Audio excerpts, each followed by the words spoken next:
நிறைந்த உள்ளத்தால் நீளம் நிறைந்த மணிகண்டத்து ஈசனடியார் பெருமையினை எல்லா உயரும் துறையெடுத்து தேசமுய திருத்தொண்ட தொன்மன் படைத்த திருவாளன் வாசமலர்வன் கழல் விளங்க வந்த பிறப்பை வணங்கும் தூக்குசே திருத்தொண்ட தொகை விரி வாக்கினால் சொல்ல வல்லபிரான் எங்கள் பாக்கிய பயனாம் பதிக்குன்றை வாழ் செக்கிழாரடி சென்னையிருந்தும் எல்லாம் வல்ல பெருமான் அருந்தரும் பன்னார் மொழியமுடனும் திரு நனாவுடையாருடைய திருவிடைகளை வணங்கி எம்பெருமான் பெருங்கரணியின் நாயகுடனவர் அவினாசி அப்பருடைய திருவடி தாமர்களை மனமொழிமைகளை வணங்கி அடியார் பெருமக்களுடைய திருவடிகளை எல்லாம் வணங்கி எம்பெருமக்கள் நாயன்மாருடைய பொன்னார் திருவடி தாமர்களை மனமொழிமைகளை வணங்கி உரையாசிரி சிவகுடியாவுடைய திருவடிகளை நேர நினைந்து அடியனுடைய ஞானசிறை பெருந்தகையாருடைய திருவடி தாமர்களை மனமொழி மெய்களை வணங்கி அமைகின்றேன். அன்பார்ந்த சிவனை செல்வர்களே, இது தொண்டு புராணத்திலே விரல்மிண்ட நாயனாருடைய திருச்சரித்த சிந்திக்கும். விரல்மிண்ட நாயனார் மலைநாடு என்று சொல்லக்கூடிய கேரள மாநிலத்தில் திரு செங்குன்றூர் என்று சொல்லக்கூடிய செங்கனாச்சேரின்னு இன்னைக்கு சொல்லக்கூடிய வழக்கில் இருக்கக்கூடியது. அந்த செங்கனாச்சேரியில் அவதரித்த பெருமகனார் நாயனார் மலைநாட்டுடைய சிறப்பு பற்றியெல்லாம் செங்கலை பெருமான் பலவாறு போற்றியிருக்கிறார். வேளாளர் குலத்தில் அவதரித்த ஒரு பெரியவர் ஒவ்வொரு தலங்களாக யாத்திரை சென்று அங்கு பெருமானை வழிபாடு செய்வதற்கு முன்பாக முதல்ல அடியார்களை வழிபாடு செய்கிறது, திருக்கூட்டத்தை வழிபாடு செய்து அதற்கு பிறகு பெருமானை வழிபாடு செய்கிறது. அப்படி ஒரு நியதி பூண்டு வழிபாடு செய்து வந்தவர் தான் விரல்மிண்ட நாயனார்.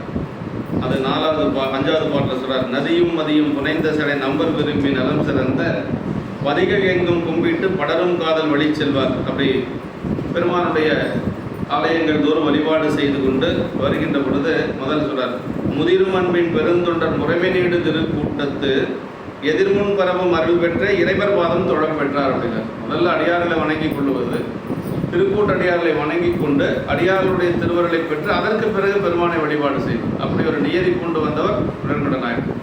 நம்ம சைவத்தில் வழிபாடு 2 அப்படிங்கிறத எப்போ நம்ம மனசில் வச்சுக்கணும். சைவத்தில் 2 வழிபாடு, இறைவனை வழிபாடு செய்வது ஒன்று, அடியார் வழிபாடு ஒன்று. அதனால் நீங்கள் என்ன கோயிலுக்கு போய் சாமியை நீங்கள் தலைகீழாக வணங்கினாலும் சரி, 63 நாயன்மாரை வணங்காமல் வந்தால் பயன் இல்லை. அந்த கும்பிட்டதனுடைய பயன் எங்கே கிடைக்கிது உங்களுக்கு? நாயன்மார் வழிபாடு செய்கிறவங்களுக்கு தான்.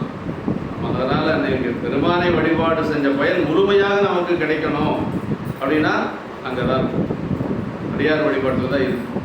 ஞானசம்பந்த பெருமான் கையிலே நம்முடைய காலத்தை செல்லுகின்ற பொழுது பெருமானை முதல்ல வணங்குறார். ஞானசம்பந்த பெருமான் காலத்தினாதரை வணங்குறார். வணங்கி கொண்டு கடைசி எங்கே போய் யாரை வணங்குறாரு? கண்ணப்ப நாயனாரை வணங்குறார். கும்பிட்ட பயன் காண்பார் போல் மெய்வேடர் பெருமானை கண்டு வீழ்ந்தார் அப்படின்னார். எப்படி வணங்கினார்னா, இப்போ நம்மளாம் நின்றுட்டு அப்படி வணங்கிட்டு போவோம். ஞானசம்பந்த பெருமான் எப்படிப்பட்டவர் அப்படின்னா, சிவபெருமானை தவிர யாரையும் வணங்க மாட்டார். வம்பரா வரிவண்டு மணம்நார மலரும் மதுமலனர் கொன்றையான் அடியல்லால் பேனா எம்பிரான் சம்பந்தன் அடியார் இல்லைங்களா? ஞானசம்பந்த பெருமானுடைய சிறப்பு என்னன்னு கேட்டால், சிவபெருமானை தவிர யாரையும் வணங்காத ஞானசம்பந்த பெருமான் அங்கே கண்ணப்ப நாயனாரை பார்த்து எப்படி வணங்கினார்னா விழுந்தார் அப்படிங்கிறார் சேக்கிழ பெருமான்.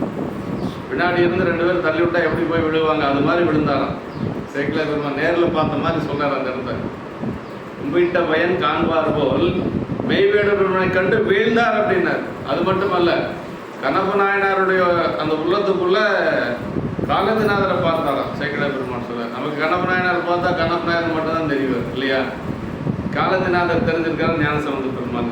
அப்போ அடியாருக்குள்ள யார் இருக்கிறாங்கன்னா அந்த தலத்தினுடைய பெருமான் இருக்கிறார். இப்போ இங்கே நம்ம அவினாசி அப்புறம் பார்த்தோம்னு வச்சுங்களேன், நமக்கு யார் அவருக்குள்ள இருக்கு தெரியணும் அப்படின்னா சுந்தரர் தெரியும். முதலையுண்ட பாலகனை மீட்டு கொடுத்த சுந்தரமூர்த்தி சாமிகள் தெரியணும். திருமுருகன் முண்டி போய் முருகநாத பெருமான வழிபாடு செய்கிற பொழுது யாரும் தெரியணும்? சுந்தரன் தெரியணும். ஆனால் அப்படி தெரியணும் அப்படின்னா அதுக்கு தகுந்த மாதிரி பக்குவம் நமக்கு வரணும் இல்லைங்களா?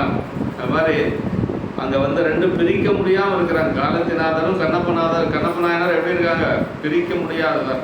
அவங்க 2 பேருக்கு இருக்கக்கூடிய அன்பு அவங்களுக்கு மட்டும்தான் தெரியும். சேக்கிழார் பெருமானை எப்படி சொல்கிறாருன்னா, எனக்கு ஏதோ தெரிஞ்ச அளவுக்கு நான் சொல்லிக்கிறேன் அப்படிங்கிறது. அவங்க 2 பேருக்கு இருக்கக்கூடிய அன்பு என்னால் முழுசும் சொல்ல முடியாது, எனக்கு கொஞ்சம் தெரிஞ்ச அளவுக்கு நான் சொல்லிக்கிறேங்கிறது. ஏனாதி நாயனார் குணத்தில் கடைசி பாடலில் சொல்லார், தம்பெருமான் சாத்தன் திருநீன்று சார்புடைய எம்பெருமான் ஏனாதிநாதர் கடல் எறிஞ்சி உம்பெருமான் காலத்தை புத்தமருக்கு கண்ணப்பும் நம்பெருமான் கண்ணப்பர் செய்தபடி நாம் தெரிந்தவாறு உழைப்போம் அப்படின்னு. ஏதோ எனக்கு கொஞ்சம் தெரிஞ்ச அளவுக்கு நான் சொல்லிக்கிறேன்றார். நாம் எப்படி சொல்கிறதுன்னு பாருங்கள். செக்கிழார் பெருமானே 186 பாட்டு, 186 பாட்டில் உருகி உருகி சொல்லிட்டு என்ன சொல்கிறாரு, நான் எனக்கு தெரிஞ்ச அளவுக்கு கொஞ்சம் சொல்லிக்கிறேன் அப்படின்னா என்ன அர்த்தம்னா, கண்ணப்ப நாயனாருக்கும் காலத்தினாதருக்கு இருந்த அன்பு வந்து யாராலும் சொல்ல முடியாது. அது அவருக்கு கண்ணப்பருக்கு தெரியும், காலத்தினாதருக்கு தெரியும், வேறு யாருக்கும் இடையில இருக்கிறவங்களுக்கு தெரியாது. அதான் திண்ணனார் அப்படிங்கிற பெயரே வந்து செக்குனிய உரையில் எங்கள் உரையில் என்ன சொல்லுவார்னா அன்பின் திண்மை அப்படின்பார். அன்பின் திண்மை. இப்போ குழந்தை கனமாக இருக்குதுன்னு சொல்லி அப்பா திண்ணனார்னு பேர் வச்சாரு நாகன். ஆனால் அது உண்மை அல்ல. அது உண்மையில் ஏன் அந்த திண்ணனார்னு பேர் வந்ததுன்னா அன்பினுடைய திண்மை அப்படின்னு. அது மாதிரி இந்த நாயனார் எப்படின்னா ஒவ்வொரு தலத்துக்கும் போகிறது, முதல்ல அடியார் திருக்கூட்டத்தை வணங்குறது, அதற்கு பிறகு இறைவனை வணங்கு. அது இந்த இதில் என்ன சொல்கிறாரா, முதிரும் அன்பின் பெரும் தொண்டர் அப்படின்னாரு. அடியார்கள் எப்படி இருப்பாங்களா, முதிரும் அன்பின் பெருந்தொண்டர். பெருமான் மேலே வந்து முதிர்ந்த அன்புடைய அடியார்களா அப்படி இருப்பாங்களாம். அந்த திருக்கூட்டத்தை வணங்கி முறைமையினுடைய திருக்கூட்டத்தை எதிர்முன் பரவும் அருள் பெற்று அந்த திருக்கூட்டத்தை வணங்கி அவங்க அடியாருடைய அருளையெல்லாம் பெற்று அதற்கு பிறகு பெருமானை போய் வழிபாடு செய்கிறது. அப்படி நியதி கொண்டு வந்தவர் வேலுமண்ட. அப்படி ஒவ்வொரு தலமாக வழிபாடு செய்து கொண்டு வரார். அப்படி வழிபாடு செய்து கொண்டு வருகின்ற பொழுது ஒரு முறை இங்கே திருவாரூர் வரார். திருவாரூர் வருகின்ற பொழுது திருவாரூரில் தேவாசிரி மண்டபத்தில் ஒரு அடியார் திருக்கூட்டம் இருக்கு. அவங்க வந்து எப்படின்னா சீவன்முக்த அடியார்கள். தேவாசிரி மண்டபத்தில் திருக்கூட்ட சிறப்பில் சொல்கிறாங்க பார்த்தீங்களா, அந்த அடியார்கள் பூவார் திசைமுகன் இந்திரன் பூமிசை மாவால் அகழத்து மால்முதல் வானவர் ஓவாது எவரும் நிறைந்து உறைந்துள்ளது தேவாசிரி எனும் திருக்காவணும். அங்கே எல்லாரும் தேவர்கள்லாம் காத்துட்டு இருக்கிறாங்க. எதுக்கு காத்துட்டு இருக்கிறாங்கன்னா அடியாரில் வழிபாடு செய்கிறதுக்கு காத்துட்டு இருக்கிறாங்க. அந்த அடியார்கள் எப்படி அப்படிங்கிறதே சொல்றாரு. அறந்தை தீர்க்கும் அடியவர் அப்படின்னாரு. அறந்தைனா துன்பங்க. இருக்கிறதுலே பெரிய துன்பம் என்னன்னா பிறவி துன்பம் தான். அவங்கள போய் ஒரு முறை நம்ம வழிபாடு செஞ்சு நம்ம பிறப்பு நீங்கிடணும். அறந்தை தீர்க்கும் அடியவர் மேனிமேல் இறந்த நீற்றொழி ஆழ்நிலை தூய்மையால் புறந்த அஞ்செழுத்து ஓசை பொழிதலால் பரந்தாயிரம் பார்க்கடல் போல்வதேன்னு. ஆயிரங்கால் மண்ணும் பார்க்கறதுக்கு அப்படியே ஒரு பார்க்கடலை போல இருந்துதான்.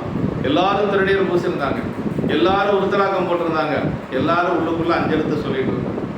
அப்படி அடியார்கள் அங்கே இருக்கிறாங்க. கேடும் ஆக்கமும் கெட்ட திரும்பினார் ஓடும் செம்பொன்னும் மொக்கவே நோக்குவார்கள்.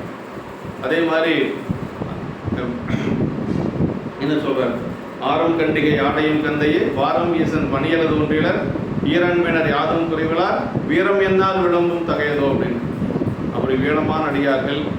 அதுபோக அரசர்கள் எல்லாம் அங்கே இருக்கிறாங்க. அரசர்கள் பெரிய பெரிய ஞானியர்கள் எல்லாம் அங்கே இருக்கிறாங்க. இப்படியெல்லாம் அந்த திருக்கூட்டத்தில் இருக்கிறாங்க. அந்த திருக்கூட்டத்தில் போய் இவர் இங்கே இருக்கிறார். யார்? பிரம்மண்ட நாயனர். அவர் அந்த திருக்கூட்டத்தில் இருந்து கொண்டு தேவாசிரி மண்டபம் எல்லாத்துக்கும் தெரியும். திருவாரூர் அப்படி மனசுக்குள்ளே கொண்டு வாங்க. அப்படி கிழக்கு வாயில் வழியாக வந்தோம்னா வலதுகை பக்கமாக இருக்கக்கூடிய தேவாசிரி. எப்பொழுது நீங்கள் வந்து எந்த வாயில் வழியாக உள்ளே போனாலும் எங்கே வந்து வரணும், தேவாசிரியனை வந்து வணங்கிட்டு அப்புறம் தான் கோயிலுக்குள்ளே போகணும். நீங்கள் வடக்கு வாயில் வழியாக வந்தாலும் சரி, மேற்கு வாயில் வழியாக வந்தாலும் சரி, தெற்கு வாயில் வழியாக வந்தாலும் சரி, எங்கே வந்தாலும் கிழக்கு வாயில் வந்து தான் நீங்கள் போகணும். அதான் திருவாரூர் வழிபாடு செய்யக்கூடிய ஒரு முறை. திருவாரூருக்கு மட்டும் அதுதான் ஒரு தனிச்சிறப்பு. அடியார்களை வழிபாடு செய்து கொண்டு ஆண்டவனை பார்ப்பது தான் அங்கே விதிக்கப்பட்டது. அது பிரம்மண்ட நாயனார் அங்கே இருக்கிறார். சுந்தரமூர்த்தி சாமிகளுக்கு கல்யாணமாகி பரவினாச்சார திருமணம் நடந்து கொஞ்ச நாள் அப்போ தான் புதுசாக கல்யாணம் ஆகி இருக்கிறார். அவருக்கு என்னென்னா தினசரி பெருமானை வழிபாடு செய்கிறது அவர் வழக்கம். தினசரி ஒரு காலமாவது வழிபாடு, ஒரு நாளைக்கு 6 காலங்க. ஆமாம், அந்த 6 காலத்தில் ஒரு காலமாவது நம்ம பெருமானை வழிபாடு செய்யணுங்கிறது தான் விதிக்கப்பட்டது. ஒரு காலம் திருக்கோயில் சூழாராகில் 9 மலர் பறித்திட்டு உண்ணாராகில் அருநோயில் கிட வெந்நீர் அடியாராகில் அப்பர் சாமி தேவாரத்தில் சொல்றார். ஒரு நாளைக்கு 6 கால வழிபாடு. திருப்பள்ளி எழுச்சியிலிருந்து அர்த்தசாம பூசை வரைக்கும் 6 கால வழிபாடு. 6 கால வழிபாட்டில் ஒரு காலமாவது நம்ம பெருமான வழிபாடு செய்யணும். முடியாது நம்மளால கண்டிப்பாக, இல்லைங்களா? முடியாது. அந்த உரைப்பு நம்மகிட்ட இல்லைங்கிறது தான், வேற ஒன்றும் இல்லை. முடியாது அப்படிங்கிறது எதுவுமே இல்லை. ஆங்கிலத்தில் ஒரு பழமொழி சொல்லுவாங்க, எவ்ரிதிங் இஸ் பாசிபிள். நல்லா சொல்லுவாங்க, everything is possible, nothing impossible என்னமோ சொல்லாங்க. எல்லாம் நம்ம நினச்சா முடியாததும் கிடையாது. ஆனால் நம்ம நினைக்க மாட்டோம் இல்லையா? நல்லா பழமொழி இருக்குது, எவ்ரிதிங் இஸ் பாசிபிள், நல்லா நத்திங் இஸ் இம்பாசிபிள். இன்னும் ஆங்கிலத்தில் நல்ல ஒரு பழமொழி இருக்குது.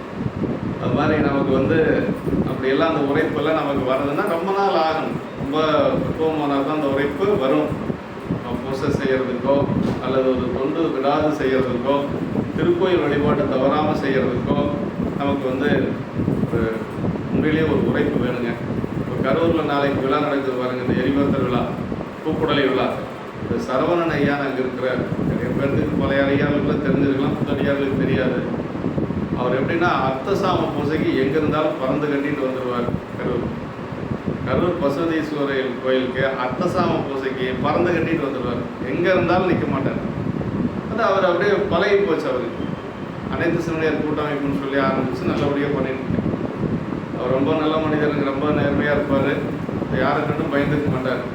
ஒரு கொள்கைனா கொள்கை, அவ்வளோதான். யாருக்காக அதை விட்டு கொடுக்க மாட்டார். ஆளை தகுந்த மாதிரி பேசுகிறதெல்லாம் அவர்கிட்ட பார்க்க முடியாது. இப்போ அந்த விழா அவர் தான் முன்னாடி நடத்துவார். ஆனால் முன்னாடி போயெல்லாம் நின்றுக்க மாட்டார். எல்லாத்துக்கும் பின்னாடி தான் நிற்பார். எதுக்கு முன்னாடியெல்லாம் போய்க்க மாட்டார்.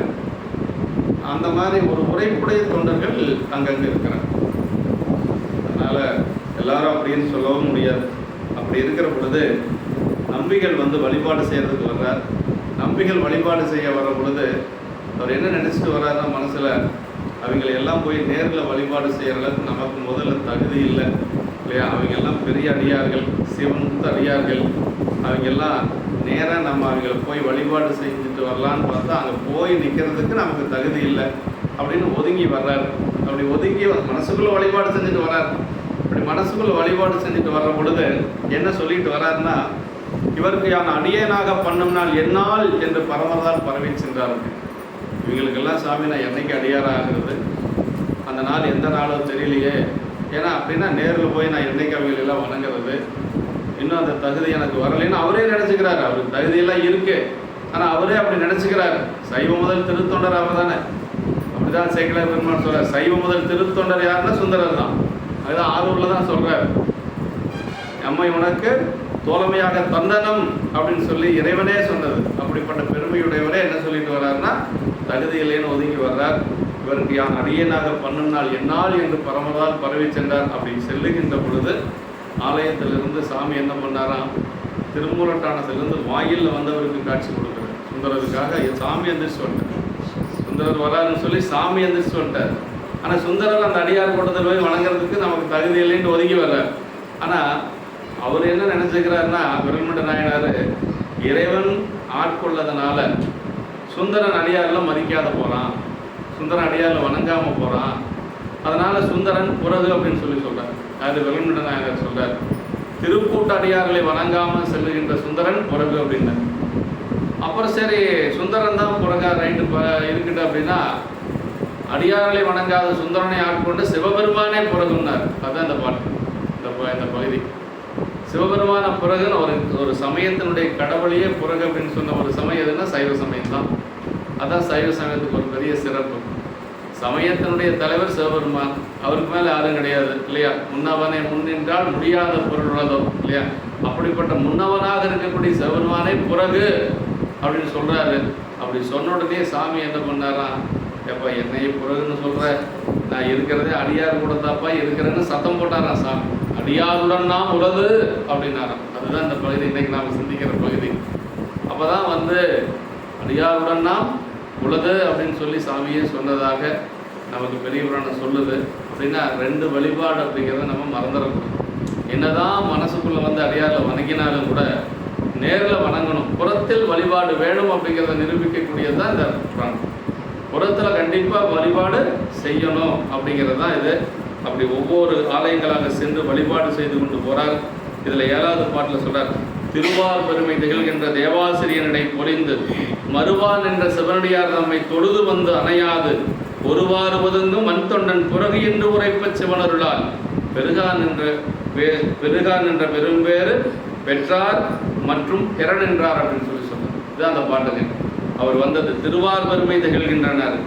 திருவார்னா அருட்திரு நிறைந்த பெருமையுடைய அந்த மண்டபங்க. அருட்திருன்னு என்ன, எல்லாம் சிவத்தை உள்ளுக்குள்ளே வச்சிருக்கக்கூடிய அடியார்கள். பெருமானை எங்கே வச்சிருக்காங்க, அவங்க எல்லாம் உள்ளுக்குள்ளே வச்சிருக்கிறாங்க. அதுதான் திருவார் பெருமை திகழ்கின்ற அப்படின்னாரு. அடியார்னா எப்படி இருக்கணுமா, சிவபெருமானை உள்ளுக்குள்ளே வச்சிருக்கணும்.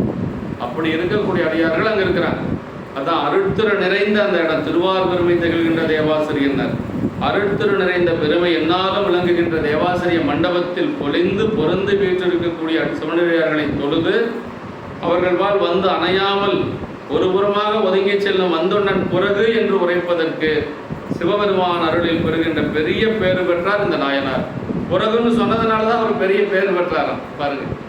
அது சுந்தரனை மட்டும் புறகுன்னு சொல்லலை, சிவபெருமானே புறகுன்னு சொன்னார். ஆனால் அப்படி சொன்னது தான் அவர் பெரும் பேறு பெறுவதற்கு காரணமாக இருந்தது அப்படிங்கிறார். அப்படின்னா அந்த உரைப்பு, அடியார் வழிபாட்டில் இருந்த ஒரு உரைப்பு வரணுன்ற நாயனார் பாருங்க. எங்கே நமக்கெல்லாம் இந்த அடியார் வழிபாட்டை சொல்லி கொடுக்கறதுக்கு கேரளாவிலிருந்து ஒருத்தர் வர வேண்டியதாக இருக்குது இல்லைங்களா? கேரளாவில் அப்போ அன்னைக்கெல்லாம் தமிழ்நாடு, ஒருங்கிணைந்த தமிழ்நாடு, கேரளா, கர்நாடகா இதெல்லாம் வந்து ஒருங்கிணைந்த தமிழ்நாடு. அப்போ அங்கே அந்த மொழியே வந்தது, தமிழ் மொழி அப்படிங்கிறதுக்கு எப்போ தோன்றுச்சுன்னே தெரியாது.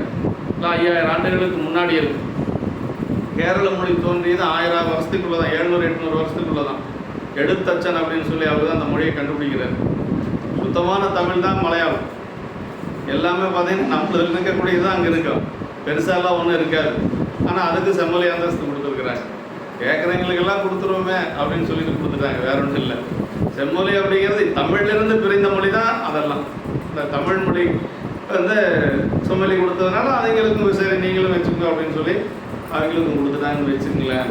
அப்படி அந்த மாதிரி இந்த இடத்துல சொல்கிறார், ஒருவார் ஒதுங்கு மண் தொண்டன் புறகு என்று உரைப்பச்சு உணர்கிறார். அது மட்டுமல்ல, மேலும் பெறுவதற்கு அமைந்து நின்றாராகி என்று சொல்லி இந்த பாட்டில் சொல்கிறார். போன வாரம் சிந்திச்சது தான், திருவார் பெருமை திகழ்கின்ற தேவாசன் திரு அருட்திரு என்று சொல்லி, பெருமைனா அடைந்தார உய்விக்க வல்ல அந்த ஒரு பெருமை. திருநீரு, கண்டிகை, பஞ்சாக்கரம் முதலிய சாதனங்களும் இவை பூண்டொழுகும் சீரடியார்களும் எப்போதும் இடையராது விளங்கக்கூடிய மண்டபம். பரந்தை தீர்க்கும் அடியவர் மேடிமேல் நிறந்த நீற்றொழி ஆழ்நிறை தூய்மையால் புறந்த அஞ்செடுத்து ஓசைப்படுதலால் பரந்தாயிரம் பார்க்கடல் போல். என்னென்ன இலக்கணம் சொல்கிறார் பாருங்க. அஞ்செழுத்து, அது உள்ளுக்குள்ள, வெளியில் திருநீர், உருத்தராக்கம், அடியாரக்கட்டா வணங்குறது, இதெல்லாம் வந்து அடியார்களுக்கு இருக்கக்கூடிய இலக்கணம். உள்ளுக்குள்ள அகை இலக்கணம் என்ன? இறைவன் மேலே அன்பு, அடியார் மேலே அன்பு, அஞ்செழுத்தை சொல்லிட்டு இருக்கணும். இதெல்லாம் அகை இலக்கணமாக சொல்லப்படுவது.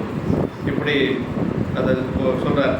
திருநீரு, கண்டிகை, சீபஞ்சாக்கரம் இதெல்லாம் சொல்லி சொல்கிறார். முன்னர் திருக்கூட்ட சிறப்பிலே இதெல்லாம் சொல்லியிருக்கு. திருக்கூட்ட சிறப்பில் சொல்லியிருக்கு, மாவாகனத்து மான்முதல் மாணவர் கோவாதையோரும் நிறைந்துரைந்துள்ளது என்று சொல்லி. அப்படி சிவ சாதனங்களாலே அந்த சிவ சாதனங்களை பொலிவு பெற்று புறந்த அஞ்செழுத்து ஓசை பொழிதலால் என்று சொல்லி, இந்த சாதனங்கள் வந்து ஆன்மாக்களை தம் வசமாக்கி கொள்ள இறைவனால் அருளப் பெற்றவை. இந்த இதெல்லாம் நமக்கு யார் கொடுத்துருக்கிறா? பெருமான் கொடுத்துருக்கிறாங்க. இந்த அஞ்செழுத்து, திருநீர் இதெல்லாம் வந்து இறைவன் கொடுத்தது. நம்ம சிவஞான போதத்தில் சொல்கிறாரு, யார் மெய்கண்டார் சொல்கிறார், 12ஆம் சூத்திரத்தில் ஒரு அதிகரணத்தில் வருது. 2வது அதிகரணத்தில் என்ன சொல்கிறேன்னா, தன்னுணர வேண்டி தனதுருவை தான் கொடுத்து தன்னுணர் மேசத்தார்வால் ததிரை போல வாசத்தாருக்கு இன்றாம் பதினர். தன்னுணர வேண்டி தனதுருவை தான் கொடுத்தனர். திருநீர், கண்டிகையெல்லாம் எது அப்படின்னு என்னன்னா இறைவனுடைய உருவமாக இருக்கக்கூடியது. அப்போ அதை பார்த்தா நமக்கு ஏன்னா யார் ஞாபகம் வரணும்? திருநீர் அணிந்திருக்கக்கூடியவங்க நினைவுக்கு வரக்கூடாது, சாமி நினைவுக்கு வரணும். அதான் ரொம்ப முக்கியம். சேரமான் பெருமாள் நாயனாருக்கு பார்த்து அந்த வண்ணானா கண்ணுக்கு தெரிஞ்சார். அவர் மேலே திருநீர் கூட இல்லாது, திருநீர் போல ஒரு அந்த ஒவ்வொரு மண்ணு, அந்த ஒவ்வொரு மண்ணே அவருக்கு திருநீர் போல காட்சி கொடுத்துருக்கு. நம்ம திருநீரை பார்த்தாவே திருநீர் மாதிரி நமக்கு காட்சி வராது. நம்மளுடைய அறிவும் அவங்களுடைய அறிவும் அதான் வேறுபாடு. ஒவ்வொரு மண்ணை பார்த்து அவர் வந்து வணங்கி நிற்கிறார் இல்லைங்களா? நம்ம அவரே பயந்து போயிடுறாரு. அரென்று என்னை கொண்டது அடியேன் அடி மன்னான் அப்படின்னார். அடியேன் அடிச்சேரன் திருநீற்று வார வேடம் நினைப்பித்தீர் வருந்தாத ஏகமனம் முடிந்தார் அப்படின்னார். அதுக்கு எவ்வளோ பக்குவம் வேணும் பாருங்க. திருக்குறுப்பு தொண்டனான குணத்தில் சொல்றார் சேக்கரை பண்ணணும். ஆணையாம் என நீரு கண்டு அடிச்சேரன் என்னும் சேனுலாவு சேர் திருமலை நாடுன்னு. அப்படின்னா ஆணையாம் என நீருன்னா, ஆணைன்னா சக்தி. திருநீற்றை எப்படி பார்த்தாராம்? இறைவனுடைய அருள் சக்தியாக பார்த்துருக்கிறார் சேரமான் பெருமாள் நாயனார். அந்த ஒரு உணர்வு எப்போ நமக்கு வருதோ அப்போ வந்து நம்ம கொஞ்சம் மேலே வந்துருக்கிறோன்னு அர்த்தம். திருநீரை பார்த்தா பூசணிவிக்கு யாரும் நமக்கு நினைவு வரக்கூடாது, திருநீர் மட்டும்தான் தெரியும். திருநீர் இல்லாத இருக்கவே கூடாது. எப்பொழுது திருநீர் நெற்றியில் இருக்கணும். சைவர்கள் அப்படின்னா திருநீர் தான் நமக்கு. திருநீர் பூசிட்டு தான் நம்ம எங்கேயுமே போகணும், எந்த ஒரு பணியும் செய்யணும். இந்த இடத்தோடு இருக்கிறது அவ்வளவு சிறப்பு.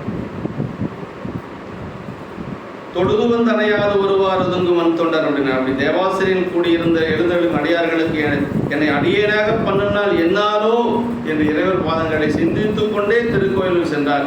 இறைவரும் அவர்தான் வேண்டுமதனை அருள வேண்டி திருவாயில் நேர எழுந்தருளி வந்து எதிர்காட்சி தந்து இவர்கள் பெருமையினை சொல்றார். அப்பதான் வந்து அடியாருடைய பெருமைகள் எல்லாம் சாமி சொல்றார். பெருமையால் தம்மை ஒப்பார், பேணலால் எம்மை பெற்றார், ஒருமையால் உலகை வெல்வார், உனமேல் ஒன்றும் இல்லார், அருமையாம் நிலையில் நின்றார், அன்பினால் இன்பம் ஆழ்வார், இருமையும் கடந்து நின்றார், இவரை நீ அடைவாய் என்று அப்படின்னார். ஏற்கனவே சாமி வந்து யார் கூட இருக்கிறாரு? சுந்தரர் ஆரூர் பெருமான் கூட தான் இருக்கிறார் இல்லைங்களா, தோழராக இருக்கிறார். அதுவும் ஆனால் சாமி என்ன சொல்றாருன்னா, இவங்களோட போய் சேர்ந்துக்கோ. அப்போ பாருங்க, இறைவனோடு இருக்கிறத விட ஒரு சிறப்பு என்னன்னா அடியாரோடு இருக்கிறது அப்படிங்கிறது அந்த இடத்துல இறைவனே சொல்றாரு, வேற யாரும் சொல்லலை. அந்த பெருமையால் தம்மை ஒப்பார் அப்படிங்கிறது இறைவனுடைய கூற்று. ஆரூர் பெருமான் சொன்னது, அந்த அடியார்களை பற்றி ஆரூர் பெருமான் சொன்னது. அப்படி சொன்ன உடனேயே சுந்தரர் என்ன சொல்றாருன்னா, ஏதந்தீர் நெறியை பெற்றேன் அப்படின்னு. ஏதந்தீர் நெறின்னா குற்றமில்லாத ஒரு நல்ல நெறி எனக்கு கிடைச்சது. என்ன நெறி? அடியாரோட சேரக்கூடியது. அப்படி சொல்றாருங்க. ஏதந்தீர் நெறியை பெற்றேன் என்றதை வணங்கி போற்ற நீதி. அப்போ சாமி அப்படி வணங்கி அவர்கிட்ட போய் நிற்கிறார். சுந்தரமூர்த்தி சாமிகள், சாமி நல்ல ஒரு நெறி நீங்கள் எனக்கு சொன்னீங்க, நானும் அந்த நெறியை பெற்றுவிட்டேன் என்று சொல்லி அப்படி வணங்கி நிற்கின்ற பொழுது ஆரூர் பெருமான் சொல்றாருங்க, நீதியால் அவர்கள் நம்மை பணிந்து நீ நிறை சொல் மாலை போதிலா வாய்மையாலே பாடன அண்ணல் போற அப்படின்னார். அவங்களெல்லாம் நல்ல நீதிப்படி வணங்கி அப்புறம் திருத்தொண்டத்தொகை பாடு நீயே அப்படின்னு சொல்லி சொல்றாரு. சொன்ன உடனே சாமியே சொல்லியாச்சு, பாட வேண்டியதானே. ஆனால் என்ன சொன்னார்னா சுந்தரர், எனக்கு என்ன சாமி இவங்களுடைய பெருமையெல்லாம் தெரியும், நீங்கள் சொல்லுங்கள் நான் பாடுறேன். கொஞ்சம் ஸ்டார்டிங் டபுள் இல்லைங்களா, எனக்கு கொஞ்சம் அடி எடுத்து கொடுத்தா தான் என்னால் பாட முடியும். இறைவனை பற்றி பாட சொன்னால் கூட பாடிடலாம், அதுவும் அவர் பாடலை, உடனே பாடலை. ஊதியம் அறியாத எனக்கு உணர்வதந்து உயர் கொண்ட போதிலாமதே இன்று உன் குணக்கடல் நாயன் யாதினை அறிந்து என் சொல்லி பாடுகிறேன் அப்படின்னா. போதிலாமதே குணப்பெரும் கடலை இன்று யாதினை அறிந்து என் சொல்லி பாடுகிறேன்னு வெண்ணநல்லூர் சொன்னவர். அதே மாதிரி தான் இங்கேயும் சொல்லாரு, அடியாருடைய பெருமைகள் எல்லாம் எனக்கு என்ன சாமி தெரியும், நீங்கள் சொல்லுங்கள் நான் பாடுறேன் அப்படின்னு சொல்லுகின்ற பொழுதுதான் இறைவன் வந்து தொல்லைமாள் வரைவயந்த தூயால் தன் திருப்பாகன் அள்ளல் தீர்ந்து உலகிய மறையளித்த திருவாக்கால் தில்லைவால் அந்தர்தம் அடியார்க்கும் அடியேன் என்று எல்லையில் வன்புகளாரை எடுத்த செய்ப்பாமொழி என்ற அந்த கருத்தாக்கண்ட புராணத்தில் நம்ம சிந்திச்சோம் இல்லைங்களா. அப்போ பாடுறாரு. அதுதான் இந்த இடத்துல வந்து இறைவன் வந்து அந்த இது நம்பிகளை வந்து திருத்தொண்டத்தொகை பாட சொன்ன இடம். தொழுது வந்தணையாத ஒருவாறு ஒதுங்கும் மண் தொண்டர் அப்படின்னார். இங்கே தேவாசன் கூடி எழுந்தருளி இருக்கும் அடியார்களுக்கு அப்படி அவங்களெல்லாம் வணங்கி மனசுக்குள்ள வணங்கி கொண்டு தான் வர்றார். அப்படி இருந்தாலும் கூட திருக்கூட்டத்தை வணங்காதது ஒரு தவறா சொல்றார். இவர் கருத்தும் அடியார் மணி என்ற ஒரு வழியிலே படிந்திருந்தன என்கிற ஆயின் கருத்தினை பின்பற்றி புற வழிபாடு நிகழாமையின் புறகு என்ற மொழியும் எழுந்தது. புற வழிபாடு நிகழாதனால புறகு என்ற ஒரு சொல் வந்தது என்று சொல்றார். இப்போ என்னதான் அடியார்கள் வந்து நம்ம மனசுக்குள்ள வணங்கியிருந்தாலும் கூட வெளியில வணங்கணும் என்று சொல்றாரு. மற்றும் அவர்வால் பேறு பெற்றார் என்று சொல்லி புறகு என்ற நாயனார் சொல்லியதும் திருவருளாலே ஆகியதாம் என்று சொல்லி, அதுவும் திருவருளால் ஆகியதா என்று சொல்லி, மற்றும் பிறனிற வந்தொண்டர் புறகு என்றதே என்று அவருக்கு பிராணாகிய அவரும் புறகு என்பது இதுவும் திருவருள் வழியே நிகழ்ந்தது. வந்தொண்டர் மட்டும் புறகும் இல்லை, அவருக்கு தலைவனாக இருக்கக்கூடிய ஆரூர் பெருமானும் புறகு என்று சொல்லி அவர் சொல்றாரு. அடுத்த திருப்பாட்டு இதில் தான் நம்ம பார்க்கணும். சேனார் நேருச்சிறை வலித்த சிவனார் அடியார் திருக்கூட்டம் பேணாது ஏகமூரனுக்கும் பிராணாம் தன்மை பிறை சூடி பூனார் அரவம் புனைந்தார்க்கும் புறகு என்று உரைப்ப மற்றவர்வால் கோனா அருளை பெற்றார் மற்ற இனியார் பெருமை கூறுவார். அவர் மட்டும் புறகுன்னு சொல்ல, அவரை தலைவராக உடைய சிவபெருமானை புறகு அப்படின்னு சொல்றாருங்க. சேனார் மேறு சிலை வடித்த சிவனாரடியார் திருக்கூட்டம்னர். சேனடையிலும் உயர்ந்து நிறைந்த மேலுமலை வில்லாக வளைத்த சிவபெருமான் அடியார் திருக்கூட்டம் பேணாது செல்லும் நம்பி ஆரூரருக்கும் அவரை ஆண்ட தலைவராம் தன்மையுடைய பிறையை சிரத்தில் சூடி பாம்பை அடியார் அணிந்த பெருமானுக்கும் புறகு என்று உரைப்ப மற்ற அவர்களிடமே கோணாதர்களை பெற்றார். புறகுன்னு சொன்னாரு. ஆனால் அவங்களிடத்தையே கோணாத அன்புனா கொஞ்சம் கூட மாறாத அந்த சிறந்த ஒரு அன்பை பெற்றார். யார் எடுத்த சாமிகிட்டையும் அந்த அன்பை பெற்றார், சுந்தரர்கிட்டையும் அந்த அன்பை பெற்றார். அதுதான் பெரிய வேலை. புறகுன்னு சொன்னது அந்த அன்பு அதிகமாகிறதுக்கு ஒரு காரணமா அதான் பேனா என்று சொல்றாரு. கோனா அருளை பெற்றார் அப்படின்னு சொல்றாரு. இதனை வேறு பெருமையும் யாவர் சொல்ல வல்லார் என்று சொல்லி, வேறு யாரும் அந்த ஒரு பெருமை அடைய முடியாது, சொல்ல முடியாது என்று சொல்றாரு. சேனார் மேறு சிலை வளைத்த நெடுஞ்சேமிகள், அதாவது நெடுந்தூரம் ஆகாயத்தை அலாவி என்று உரைப்பார். அதாவது இமயமலை ரொம்ப உயர்ந்த மலை, அதைவே வில்லாக வளைத்த ஒரு பெருமை சிவபெருமானுக்கு உண்டு என்று சொல்லி சொல்றார்கள். சிவனாரது அடியார்கள். திருக்கூட்டம் பேணாது அப்படின்னா திருக்கூட்டத்தை பேணாது செல்லும், தொழுது வந்தனையாது என்றதும் காண்க என்று சொல்லி, பேணுதல்னா உரிய வகையில் பாராட்டுதல். திருக்கூட்டம் பேணாதுன்னா திருக்கூட்டத்தை பாராட்டணும் அப்படிங்கிறாரு. முதல்ல திருக்கூட்டத்தை வாழ்த்தி பாடணும். அதான் நமக்கு மதிவளர் புரிசடை மன்றுள்ளாரை முன் துதி செய்யும் நாயன்மார் தூய சொல்மலர்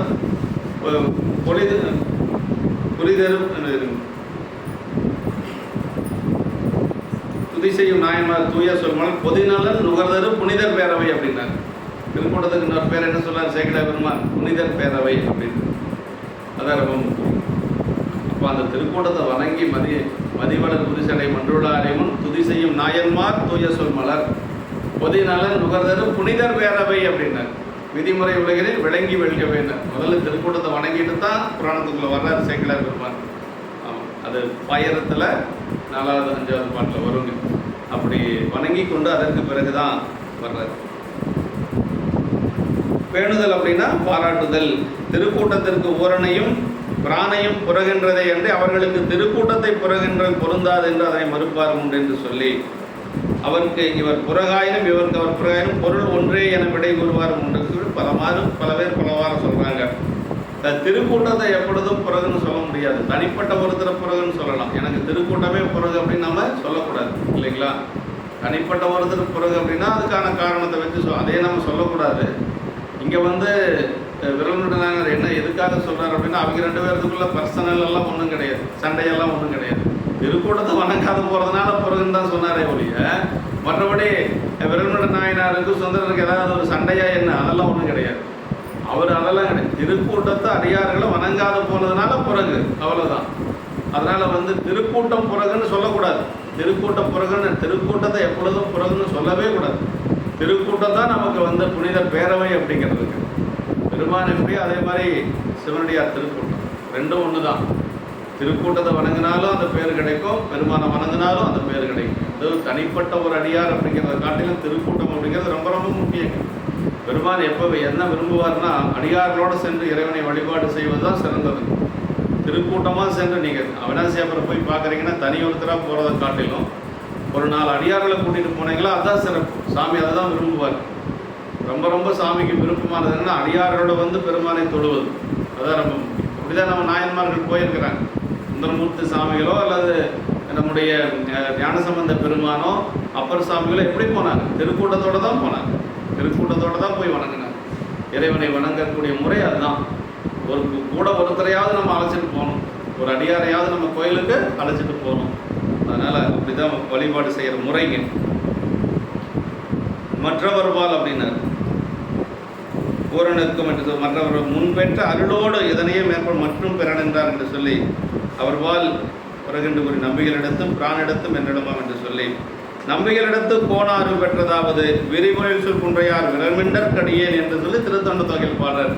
இப்போ சுந்தரமூர்த்தி சாமிகளை பிறகுன்னு சொன்னார் விரல்மிண்டர். ஆனால் அவர் ஏதாவது நினைச்சிட்டாரா சுந்தரர்?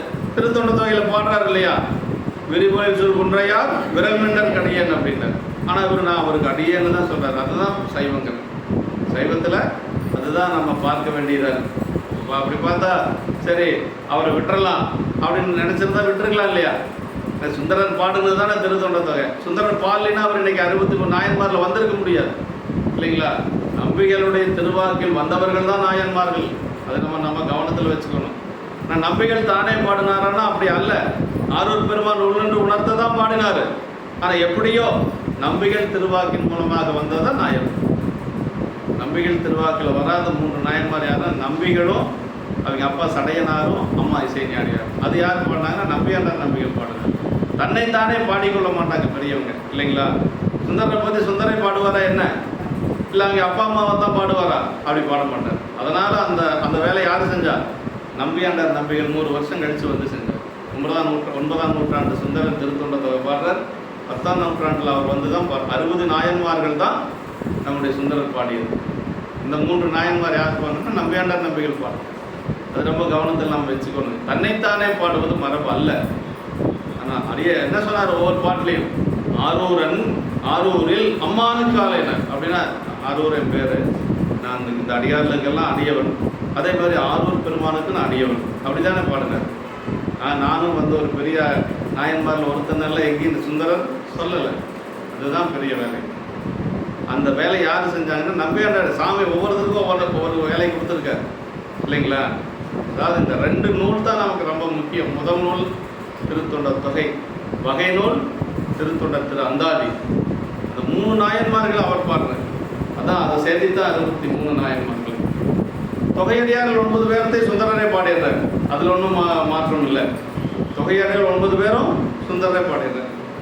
சடையநாயனாரையும் அப்பா சடையநாயனாரையும் அம்மா இசைஞானி பிராட்டியாரையும் தன்னையும் சுந்தரரையும் சேர்த்து நம்பியாண்டார் நம்பிகள் பாருங்க. அதான் பெரிய வேலை. இனியார் மற்றும் பெருமை கூறுவார் அப்படின்னார். இனி இதன் மேலும் இனியும் அப்படின்னு சொல்லி யார் கூறுவார் என்று சொல்றார். இனியார் பெருமை, இனியவர்களாகி அடியவர்களது பெருமை கூறுவார் ஆயினார் என்றால் இனியார் பெருமை கூறுவார்னா, இனியார் அடியார்களுக்கு இனியார் ஒரு பெருமை பெயர் உண்டுங்க. இமக்குளப்பொடி பாகற்கு இனியவர் நமக்கு இன்றடிசல் தகவல் அமைக்குமாறு எங்கனமானங்க இளையான்குடி மாறனாங்க மனத்தில் வருது. இனியார் அப்படிங்கிறது சிவபெருமானுக்கு இனியான் ஒரு பெயர் உண்டு. இனியன் தன்னடைந்தாருக்கு இடைமருதன் என்னார். இனியன் தன்னடைந்தாருக்கு, தன்னை அடைந்தவர்களுக்கு சிவபெருமான் இனியவன் அப்படின்னு சொல்லி திரு இடைமருதன் பதிகத்தில் பாடுறார். அதே மாதிரி அடியார்களை இனியன் சொல்றது 2 இடத்துல வருதுங்க. இளையான்குடி நாயனார் குணத்தில் வருது, அதே மாதிரி சிறுத்தொண்ட நாயனார் குணத்தில் வருது. சிவபெருமானுக்கு இனியார்கள் யாருன்னா அடியார்கள் தான் இனியவர்கள், தேவர்கள் கிடையாது. ரொம்ப மனசில் நம்ம வச்சுக்கணும். அதான் சொன்னார், இமக்குளப்பொடி பாகற்கு இனியவர் அப்படின்னு இளையான்குடி நாயனார் குணத்தில். இமக்குளப்பொடி யாரு? உமையம்மை. இல்லை, உமையம்மைக்கு இனியார் யாரு? உமையம்மையினுடைய கணவன் சிவபெருமான். சிவபெருமானுக்கு இனியவர்கள் அடியார்கள். அதான் இமக்குளப்பொடி பாகர் சிவபெருமான், அவருக்கு இனியவர்கள் யார் அப்படின்னா அடியார்கள். வேற ரொம்ப நுட்பமான இடம். அதே மாதிரி சிறுத்தொண்ட நாயனார் குணத்தில் தனி உணவெல்லாம் பரிமாறியாச்சு, பிள்ளைக்கறி எல்லாம் படைச்சாச்சு. அப்போ வந்து சாப்பிட சொல்லுகின்ற பொழுது அவர் சொல்வார், இங்கு நமக்கு தனியும் ஒன்றாது ஈசனடியார் பாங்கு நின்றாரே அலைமின் அப்படின்னு. தனியாக சாப்பிட்டு பழக்கம் இல்லை அப்படின்னு. அதே மாதிரி அடியார்கள் எங்கே போனாலும் தனியாக சாப்பிடக்கூடாது, யாராவது ஒருத்தர் பக்கத்தில் வச்சு தான் சாப்பிடணும். இதெல்லாம் நமக்கு சேக்கடாக இருக்கணும்னு அங்கங்கே ஒரு மெசேஜ் கொடுத்துட்டே இருக்குது. யாராவது ஒரு வீட்டுக்கு போகிறோம் சாப்பிட சொல்கிறாங்கன்னா கூட அடியார் இருந்தால் அடியார் உட்கார வச்சு சாப்பிட்லாம், ஒருத்தர் இல்லைன்னா நீங்களே பக்கத்தால் உட்காருங்க அப்படின்னு சொல்லி அந்த வீட்டுக்காரையாவது உட்கார வச்சு தான் சாப்பிடணும், தனியாக சாப்பிடக்கூடாது. பெரிய புராணத்தில் சொல்லியிருக்கு. இங்கு நமக்கு தனியுண்ண ஒண்ணாது அப்படின்னாரு சாமி சொல்றாரு. அவரே சொல்றாரு, வந்தவரே ஈசனடியார் பாங்கு நின்றாரே, பக்கத்தில் யாராவது ஈசன் சிவபெருமானுடைய அடியார் இருந்தாங்கன்னா அந்த உட்கார சொல்லுங்க. இவர் எல்லா பக்கம் போய் தேடுறாரு, எல்லா பக்கம் தேடுறாரு, ஒரு புறம் தேடுறாரு. ஒரு நாள் முழுக்க தேடியே ஒருத்தர் தான் கிடைச்சாரு.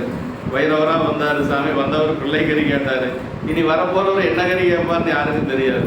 இருந்தாலும் தேடுறாரு, சாமி சொல்லிட்டாரு. அதனால எல்லா பக்கம் தேடினாரு. வந்து சொன்னார், இகத்தும் பரத்தும் இனியாரை காணேனும். இந்த இடத்துல இனியார் வருது. இகத்தும் பரத்தும் இனியாரை காண, அடியாரை காணேன்னு சொல்லலை, இனியாரை காணேன். நம்ம இனியார், அடியாருக்கு இனியார் அப்படிங்கிற ஒரு பெயர் உண்டு. இனியார் அப்படிங்கிற பெயர் வேற யாரும் கிடையாது, தேவர்களுக்கெல்லாம் கிடையாது, அடியார்களுக்கு மட்டும்தான் இனியார் அப்படிங்கிற பெயர். அதுதான் இங்க சொல்றாரு, இனியார் பெருமை கூறுவார் அப்படின்னா இனியவர்கள் ஆகிய அடியாருடைய பெருமைகளை யார் கூற வல்லவர் அப்படின்னு சொல்லி சொல்றார். அடியார் பெருமைக்குரியது என்று சொல்லி சொல்றார்.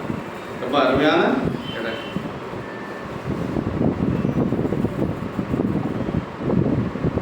இங்கு நாயனார் நம்பியை ஆண்ட இறைவனுக்கும் பிறகு என்றது தீயதன்றோ எனின் அது அடியார்வால் சென்ற பக்திமையின் திண்மை ஒழுக்கத்தால் உடதாயிற்று சொல்றாங்க. ஒரு சிலர் என்னதான் இருந்தாலும் சாமியை பிறகுன்னு சொல்லலாமா, தப்பு இல்லையா அப்படின்னா அடியார்கள் மேல அவர் வச்சிருந்த உரைப்பு, அதனால சாமி அதை ஏற்றுக்குவார். சாமியை சும்மா போய் நம்ம எனக்கு இந்த சொத்து வாங்கி கொடு, எனக்கு சண்டையை தீர்த்து வைன்னு நம்ம போய் அவனாசியப்பட்டு கேட்டு அது நடக்காத நேரத்தில் நீ எனக்கு பிறகுன்னு சொல்றது வேற. அப்படி இல்லை, அவர் அப்படியெல்லாம் அவர் சொல்லலை. அடியார் வழங்காத போனதுனால பிறகுனார். அப்படின்னா என்ன அர்த்தம்? அடியார் மேலே அவ்வளவு அன்பு வச்சிருக்கிறார் விரல்மண்ட நாயனர். அடியார்கள் மேலே இறைவன் மேலே எவ்வளவு அன்போ அதே அன்பு அடியார்கள்.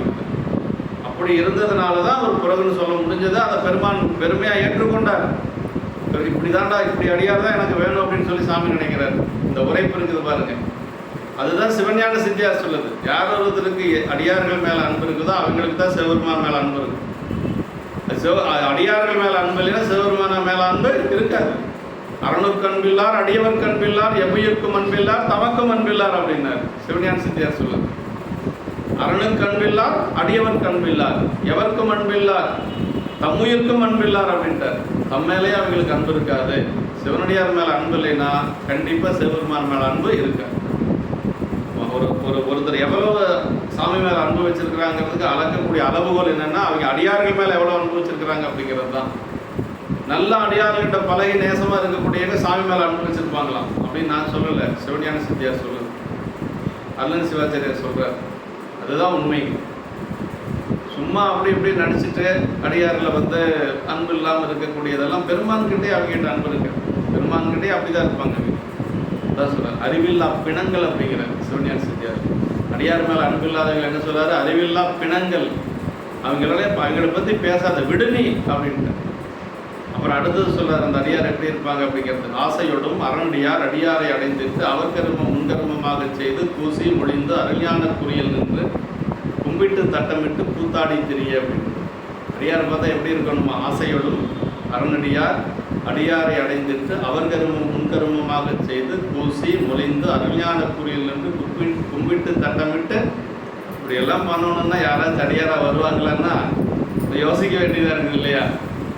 இல்லை மனசுக்குள்ள அன்பு இருந்தா கூட போதும், புறத்துல கொஞ்சம் வணங்கிக்கிறோம், அவ்வளவுதான். இதெல்லாம் சித்தியாரில் சொன்ன மாதிரி எல்லாம் பார்க்கணும்னா யாரும் தேர மாட்டாங்க. அப்புறம் முதல்ல நான் தேர மாட்டேன், அப்புறமெல்லாம் மற்றதெல்லாம் அவர் பேசிக்கலாம். ஆமாங்க, அதாவதுங்க அடியாறுகிட்ட எவ்வளோ அன்பு வச்சிருக்கிறோமோ அந்த அளவுக்கு நம்ம வினை நீங்க வேற ஒன்று எதுக்காக சொல்கிறோம்னா, அடியார்கள் மேலே அந்த அளவுக்கு எந்த அளவுக்கு அன்பு இருக்குதோ அந்த அளவுக்கு நம்முடைய வினை நீங்க பிராரத்த வினை நீங்கும் அப்படின்னு நான் சொல்லலை. ஞானசம்பந்த பெருமான் தேவாரத்தில் சொல்றார். எங்கே சொல்றாருன்னா வலஞ்சுழி தேவாரத்தில் சொல்றார். திருவலஞ்சுழி தேவாரத்தில் முதல் பாட்டு என்னன்னா, என்ன புண்ணியம் செய்தனை நெஞ்சமே இருங்கடல் வையல். ரெண்டாவது பாட்டு என்ன சொல்றாரு தெரியுங்களா, விண்டு ஒளிந்த நம்முடைய வல்வினை. அதில் கடைசி வரியில் வருது, திரு வலஞ்சுழிநாதன் மெய்த்தொண்டரோடு இனி இருந்தமையால் அப்படிங்கிற. அதுதான் ரொம்ப முக்கியம். ஞானசம்பந்த பெருமானுடைய வாக்கு போய் போகுமா, நம்மளுடைய இந்த பிராரத்த வினை எப்போ நீங்கன்னா, உடம்பெடுத்த வினை உடம்பு இருக்கிற வரைக்கும் இருக்கும். உடம்பு இருக்கிற பொழுதே அதை கொஞ்சம் நீக்கணும்னு நினைச்சா என்ன செய்யணுமா, அடியார்களோட போய் நம்ம பணி செய்யணும், தொண்டு செய்யணும். திரு வலஞ்சுழிநாதன் மெய்த்தொண்டரோடு இனி இருந்தமையாலே அப்படிங்கிற. இன்று ஒளிந்தன நம்முடைய வல்வினை. நமக்கு இங்கே ஏதாவது ஒன்று ஒரு கருத்து இடர்பாடு வந்தால் எங்கே போகணுன்னா தேவாரத்துக்கு போகணும். தேவாரத்தில் இருக்கு, அதுபோக சாத்திரத்தில் இருக்கு, எல்லாத்துலேயும் ஒரே மாதிரி இருக்கு. அதுதான் சைவம். திருமுறைகள் என்ன இருக்குதோ அதுதான் சித்தாந்தத்தில் இருக்கு, சித்தாந்தத்தில் என்ன இருக்குதோ அதுதான் பெரிய புராணத்தில் இருக்கு. சாத்திரமும் தோத்திரமும் ஆனால் அமைகிறது அதுதான், சாத்திரமும் அதுதான், தோத்திரமும் அதுதான், இலக்கணம் நமக்கு எல்லாமே அதுதான், ஒரே பொருளை சொல்லக்கூடியது. அதுதான் நம்ம பெரிய வேலைக்கு. எந்த இடத்துல கருத்து முரண்பாடே இருக்காது. திருமுறைகளுக்கோ பெரிய புராணத்துக்கோ அதே மாதிரி சாத்திரத்துக்கோ எந்த இடத்துலையும் கருத்து வேறுபாடு இருக்காது. ஒரே கருத்தை சொல்லக்கூடியது மூணும். அப்படி கருத்து வேறுபாடு இருக்கிற மாதிரி தெரிஞ்சதுன்னா நம்ம சரியாக புரிஞ்சுக்கலேன்னு அர்த்தம், வேற ஒன்றும் இல்லை. நல்ல வாத்தியார்கிட்ட போய் படிக்கணும். எங்களை மாதிரி அறகுற வாத்தியார்கிட்ட படித்தா கொஞ்சம் இடபாடு வரத்தான் செய்யும். நல்ல வாத்தியார்கிட்ட படிக்கணும், சென்னி பையா மாதிரி வையாபுரியார் மாதிரி இப்படியெல்லாம் பெரிய வாத்தியார்கள்ட்ட போய் படிக்கணும். ஆமாம், எந்த இடத்துலையும் இல்லை சொல்றாரு இங்கே நாயனார். நம்பியை ஆண்ட இறைவனுக்கும் பிறகு என்ற தீயதன்றோ என அது அடியார்வால் கொன்ற பக்திமையின் திண்மை ஒழுக்கத்தால் கூடதாயிற்று அன்றியும் அவ்வாறு சொல்லும் அடியார் பக்தியின் உரைப்புடைய அடியாரும் உலர் என உலகிற்கு இவர் மூலம் அறிவுறுத்த, அந்த மாதிரி அடியார்கள் மேல் அன்புடைய உரைப்பான அடியார்கள் இருக்கிறாங்க அப்படிங்கிறது இவர் மூலமாக சாமி உலகத்துக்கு காட்டுறாங்க. அதான் ரொம்ப முக்கியங்க. இப்படியெல்லாம் அடியார் இருக்கிறாங்களா அப்படின்னா இருக்கிறாங்க. யார் மாதிரி, பெருமண்ட நாயனார் மாதிரி இருக்கிறாங்கன்னு உலகத்துக்கு காட்டணும்னு சாமி நினைச்சாராம். சாமி அதுக்காகத்தான் வெளியில வர்றாரு. தொண்டரை விளக்கம் காண நன்னறி இதுவாம் என்று ஞானத்தோடு விரும்பிய அன்னறி காட்ட மாட்டால் அரிச்சவை யோகியாகி திருநீலகண்ட நாயனார் கொண்டதில் சொல்றாரு. எதுக்காக சாமி இப்படி எல்லாம் வர்றாரு அப்படின்னா, அடியாருடைய பெருமைகளை எல்லாரும் தெரிஞ்சுக்கணும்னு நினைச்சாராம் சாமி. யாருதான் சொல்றது? திருநீலகண்ட நாயனார் வீட்டுக்கு சாமியே வரலைன்னா எப்படி தெரிஞ்சிருக்கு அவருடைய தொண்டு? தெரியாமே போயிடும் இல்லைங்களா? திருநீலகண்ட நாயனாரும் அவருடைய மனைவியாரும் சின்ன வயசுலேருந்து கடைசியாக வயசான வரைக்கும் 2 பேரும் ஒரே வீட்டில் ஒருத்தர் மெய்யுணர்வு இல்லாமல் இருக்கிறாங்க அப்படின்னா அது யார் மூலமாக தெரியப்படுத்துறது? யாராவது செய்ய முடியும்னு நினைக்கிறீங்களா? யாராலையும் செய்ய முடியாது. அதாவது வெல்லவே முடியாத ஒன்று இளமை அப்படின்னு சொல்கிறார். அது எப்படி இருந்தாங்க 2 பேரும் சொல்கிறார். 2 பேரும் இருந்தது நிலைமை என்ன, அது எத்தனை ஆண்டுகள் இருந்தாங்க அப்படிங்கிறது ரொம்ப ரொம்ப முக்கியம். வளமொழி இளமை நீங்கி வடிபெறு மூப்பு வந்து தளரோடு சாய்ந்து மன்பு தம்பிராந்திரத்து சாயார் அப்படின்னு. நல்ல இளமை காலத்திலிருந்து வடிபெறு மூப்பு வந்து தளரோடு சாய்ந்து மன்பு தம்பிராந்திரத்து சாயார். நிற்க முடியல, நடக்க முடியல, கையில் கோடையிலாம் கீழே விழுந்துருவாங்க. அந்த காலத்து வரைக்கும் 2 பேரும் அப்படி தனித்தனியாக இருக்கிறாங்க. ஒரே வீட்டில் சட்டிபானை செய்கிறது அங்கேயே தான். சட்டிபானை ஒரு பக்கம் அடுக்கி வச்சுருப்பாங்க, அவங்க ஒரு பக்கம் படுத்துருப்பாங்க. சாப்பாடு செய்கிறது ஒரு பக்கம், சாப்பாடு செய்ய தனித்தனி ரூமாக இருந்திருக்கு போது புயனார் வீட்டில் ஒரே ரூமுக்குள்ளே எல்லாம் இதுக்குள்ளே எல்லாம் இருந்திருக்கு இல்லைங்களா? இது இந்த அளவுக்கு கூட இருந்திருக்குன்னு சொல்ல முடியாது. ஒரு பக்கம் சாப்பாடு செய்வாங்க, செஞ்ச சட்டிபானை ஒரு பக்கம் அடுக்கி வச்சுருப்பாங்க, அந்த பக்கம் ஒருத்தர் படுத்துருந்துருப்பாங்க, இந்த பக்கம் ஒருத்தர் படுத்துருந்துருப்பாங்க. இப்படி தான் அவங்க வாழ்க்கை இருந்தது. ஆனால் நம்ம ஒரு சிறப்பு என்னன்னு கேட்டிங்கன்னா, சண்டை போட்டுட்டு அம்மா வீட்டுக்கு போகலை. நம்ம பொம்பளைங்க மாதிரி சண்டை போட்டு அம்மா வீட்டுக்கு போகலை. அதுதான் ரொம்ப முக்கியம். இப்புறம் பொழியாதங்கள் இருவரும் வேறு வைகினர். இப்புறம் பொழியாதங்கள வீட்டை விட்டு வெளியே போகலை, ஆனால் வேற வேறையா இருக்கிறாங்க, தனித்தனியாக இருக்கிறாங்க. கற்பூர் மனைவியாரும் கணவனார் காண எல்லாம் பொற்புற மெய்யுறாமல் பொருந்துவ போற்றி செய்ய இப்புறம் பொழியாதங்கள் இருவரும் வேறு வைகி அற்புறு புணர்ச்சியின்மை அயலறியாமை வாழ்ந்தார்கள். கணவனுக்கு மனைவிக்கு மட்டும்தான் தெரியும், வேற யாருக்கும் தெரியாது. அப்படி இருந்தது. அப்படி தெரிஞ்சதுன்னா இடர்பாடு வரும். அதனால கணவன் மனைவிக்குள்ள இருக்கக்கூடிய கருத்து வேறுபாடு யாருக்கும் தெரியக்கூடாது. அப்படி பேணி காத்த அந்த வாழ்க்கையை எல்லாரும் தெரிஞ்சுக்கணும்னு சாமி நினைச்சார். இப்படி கூட ஒரு வாழ்க்கை வாழ்ந்துருக்கிறாங்க 2 பேரும். இது நீங்கள் எல்லாரும் தெரிஞ்சுக்கப்பா அப்படின்னு சொல்லித்தான் அவர் ஒரு அருட்சபை யோகியாக வர்றாரு. கொண்டரை விளக்கம் காண நன்னறி இதுவாம் என்று ஞானத்தோர் விரும்பிய அன்னறி காட்ட மாட்டால் அருட்சபை யோகியாக. அதே மாதிரி அடியார் பெருமை, இறைவனை விட அடியார்கள் உயர்ந்தவர்கள் அப்படிங்கிற ஒரு நியதியை எல்லாரும் தெரிஞ்சுக்கணுங்கிறதுக்காக விரல்மண்ட நாயனார் கொண்டு வந்து அங்கே நிறுத்துறாரு பெருமாள். அங்கிருந்து மலைநாட்டிலிருந்து அவர் வர்றாருன்னா எதுக்கு வந்திருக்கிறார்? அடியார் வழிபாட்டை வலியுறுத்துவது. அதுதான் பெரிய சிறப்பு. அவர் மூலமாக தான் அதை சொல்ல போறார். அவ்வாறு சொல்லும் அடியார் பக்தியின் உரைப்புடைய அடியாரும் உலர் என்று உலகத்திற்கு இவர் மூலம் அறிவுறுத்த இவர் வாக்கில் அடியாரும் உலர் என உலகிற்கு இவர் மூலம் அறிவுறுத்த இவர் வாக்கில் அவ்வாறு நிகழ்த்த செய்தது இறைவன் திருவுள்ளம் மூலம் ஆதலின் பிரானும் புறகு என்று உரைப்ப அருளை பெற்றார். ஈசனோடாயினும் ஆசை அருமின்கள் என்று திருமந்தர் சொல்ற மாதிரி பெருமானோடு இருந்தாலும் நமக்கு ஆசை உலகியல் ஆசைகள் இருக்கக்கூடாது. இந்த நாயனார் நம்பி ஆண்ட இறைவனுக்கும் புறகு என்றது தீயதன்றோ எனின் அது அடியார்கள் கொண்ட பக்தியினுடைய சிறப்பு. அடுத்த பாட்டு, இந்த பாட்டு அருமையான பாட்டுங்க. அதாவது சைவத்தில் 2 வழிபாடு அப்படிங்கிறது வலியுறுத்தக்கூடிய ஒரு திருப்பாட்டு. ஞாழமுய்ய நாமுய்ய நம்பி சைவ நெறியின் சீலமுய்ய திருத்தொண்ட தொகை முன்பாட செருமறைகள் ஓழமிடவும் உணர்வறியார் அடியாருடன் நாம் உடது என்றால் ஆலம் அமுது செய்தவரான் அடியார் பெருமை அறிந்தார் யார். அருமையான இடங்க. ஞாழமுய்ய, ஞாழம்னா உலகம், வேற ஒன்றும் இல்லை. இந்த உலகம் உய்ய, அந்த உலகத்தில் இருக்கக்கூடிய நாமெல்லாம் உய்வடையும் பொருட்டாக சைவ நல்வழி எனது சீலம் உய்ய. சைவ நெறிக்குன்னு ஒரு ஒழுக்கம் இருக்கு. நமக்கெல்லாம் ஒரு ஒழுக்கம் இருக்கு இல்லையா உலகில்? அது மாதிரி சைவத்துக்குன்னு ஒரு ஒழுக்கம் இருக்கு. என்னன்னா அடியார் வழிபாடு பாருங்க. அப்போ அது செய்யலைன்னா நம்ம அந்த ஒழுக்கத்தை கடைபிடிக்கலன்னு தான் அர்த்தம். அப்போ நாயன்மார் வழிபாடு செய்யலைன்னு வச்சுக்கோங்களேன், வழிபாடு நம்ம முழுசாக செய்யலைன்னு அர்த்தம். சைவத்தில் நம்ம சரியாக வழிபாடு செய்யலைன்னு அர்த்தம். இப்போ என்ன பெருமான வழிபாடு செய்யறோமோ இல்லையோ அதுக்கு 1,00,000 பேர் இருப்பான். பெருமான வழிபாடு செய்கிறதுக்கு 1,00,000 பேர் இருப்பான். நாயன்மார் வழிபாடு செய்கிறதுக்கு யார் இருக்கிறாங்க? அடியார் விட்டால் யாரும் இல்லை. அதனால் நாயன்மார் வழிபாடு தான் நமக்கு முக்கியம். நான் உண்மையிலேயே சொல்லுவேன், ஒரு பக்கம் இந்த பக்கம் சாமி, இந்த பக்கம் நாயன்மார் இருந்தாலும் நாம் நிற்க வேண்டியது அந்த பக்கம் இந்த பக்கம் தான், அடியார் பக்கம் தான் நிற்கணும். அடியார் பக்கம் இருந்தால் போது சாமி பக்கம் நின்று சாமியே அடியார் பக்கம் தான் நிற்பார். அதனால் நமக்கு அடியார் வழிபாடுங்கிறது ரொம்ப ரொம்ப முக்கியம். பெருமானை வழிபாடு செய்தவர்கள் தானே அவங்க, பெருமானை உள்ளுக்குள்ளே வச்சிருக்கக்கூடியவர்கள் தானே அவங்க. அவங்க இடத்தான் சாமி இருக்கிறார். இன்னும் சொல்ல போனால் சாமி எங்கே இருக்கிறாரு? அங்கே தான் இருக்கிறார். அதனால் நாயன்மார் வழிபாடு ரொம்ப ரொம்ப முக்கியங்க. ஞானம் உய்யன்னா உலகம் உய்ய, நாம் உய்ய. சைவ நல்வழியானது நல்வழி என்பது சீலமுய்ய திருத்தொண்ட தொகை முன்னே நம்பிகள் பாடனர். இப்போ சைவ நெறிக்கு என்று சொல்லி ஒரு ஒழுக்கம் இருக்குது. அது என்னென்னா திருத்தொண்ட தொகை அடியார் வழிபாடு. அப்படி அந்த தொகை திருத்தொண்ட தொகை முன்னே நம்பிகள் பாட செலிய மறைகள் ஓலமிட்டும் உணர்வறிதற்கு அறியாராகிய சிவபெருமான். அதாவது வேதங்கள் ஐயா என ஓங்கி ஆழ்ந்து அகன்ற நுண்ணியன் மணிவாசக பெருமான். வேதங்கள் எல்லாம் பெருமான ஓலமிட்டு தேட முயன்றது காண முடியல. ஓலமிட்டும் காண முடியாத பெருமான் இப்போ என்ன சொல்றாராம், அப்படியே சத்தம் போடுறாரு மேல இருந்து, அடியாருடன் நாம் உள்ளது அப்படிங்கிறார். பாருங்க எவ்வளவு பெருமை பாருங்க அடியார்கள்.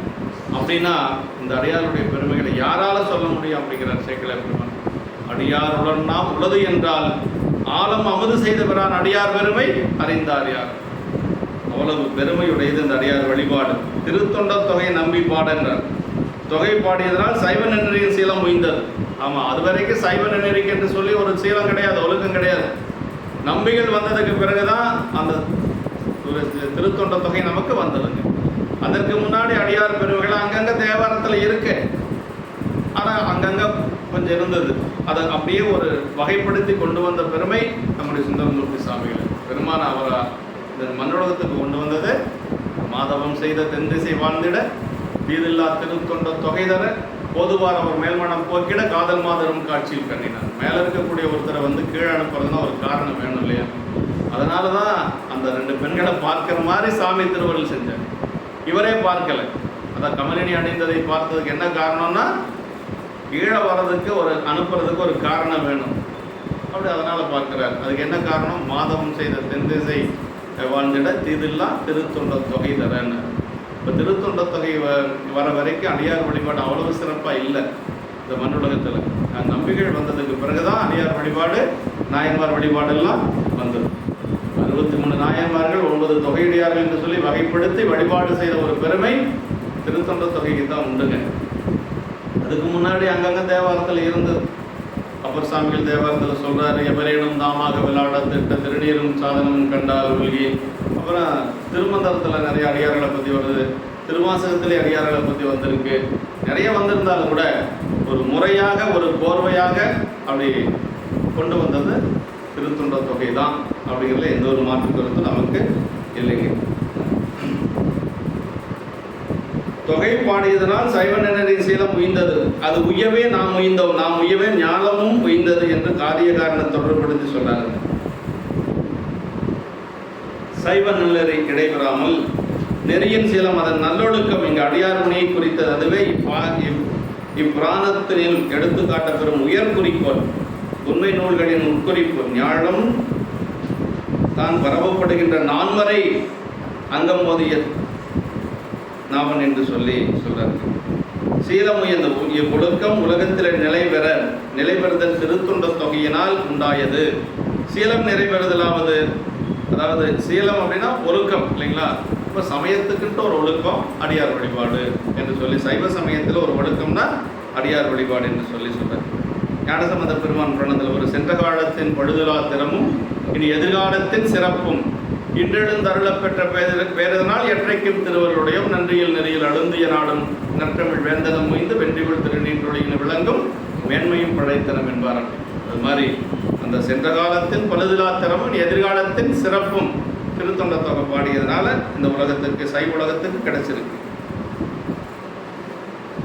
குலச்சிறை நாயனார் ஆருடைய பிள்ளையாரை துதித்தவாறு திருத்தொண்ட தொகை பாடப்பெற்ற அதனால் எல்லா காலத்தும் எல்லா இடத்தும் உள்ள எல்லா அடியார்களும் துதிக்கப்பெற்றார்கள். அதனாலே அவர்கள் எல்லாருடைய திருவருளுக்கும் எவ்விடத்தும் எஞ்ஞான்றும் இதனை துதித்தார்கள். எல்லாரும் இலக்காகி உய்கின்றனர் என்று சொல்லி அது சீலம் உய்ய அப்படிங்கிறதுக்கு அவர் சொல்றாருங்க. நாம் உய்ய அப்படின்னா அந்த திருத்தொண்ட தொகையினர்களின் நம்பிகளை பரமாச்சாரிய மரபிலை வைத்து தொழுதொழுகும் அடியார்களைய சைவ சித்தாந்த மரபினர். இந்த இடத்துல நாம் உய்வு அப்படிங்கிறது நம்ம அந்த சைவ சித்தாந்த மரபு இல்லையா? நம்ம இருக்கக்கூடியது சைவ சித்தாந்த மரபு. சைவ சித்தாந்த மரபுல என்ன அப்படின்னா நம்பிகளை நாம் ஒரு பரமாச்சாரியாராக வைத்து போற்றக்கூடிய ஒரு நிலைக்கு வாய்ப்பு நமக்கு கிடைச்சிருக்கு. திருத்தொண்ட தொகை பாடிய நம்பிகளை பரமாச்சாரியாராக வைத்து நம்ம வழிபாடு செய்யக்கூடிய ஒரு நிலை நமக்கு கிடைச்சிருக்கு அப்படிங்கிறத சொல்றாரு.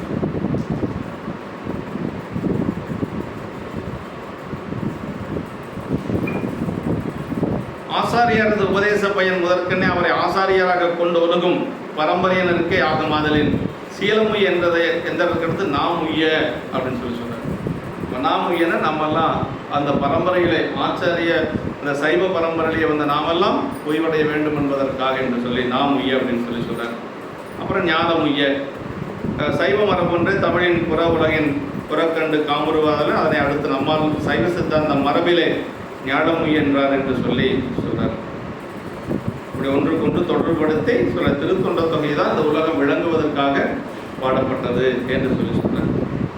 11ஆம் திருமுறையில் ஆருடை பிள்ளையார் திருவந்தாதையில் சொல்றார். பாடிய செந்தமிழால் பழங்காசு பரிசில் பெற்ற நீடிய சீர்திரு ஞானசம்பந்தன் இறை புகழான் நேடிய பூந்திரு நாவுக்கரசோடு எழிலின் மிளலை கூடிய கூட்டத்தினால் உளதாய் குவலயமே என்று சொல்லி நமக்கு 11ஆம் திருமுறையில் அற்புதத்தில் அந்த ஆருடையார் பிள்ளையார் திருவந்தி அந்தாதியில் சொல்லப்பட்டு இப்படி முன்பாடனா தேவாசிரியர் எழுந்தருளிய திருக்கூட்டத்தின் முன்னர் பாடுறாரு. இந்த எங்கே திருத்தொண்ட தொகை பாடினார்னா தேவாசிரியர் மண்டபத்தில் இந்த அடியார்கள்லாம் முதல்ல வணங்கி அதை எப்படி வணங்கினார்?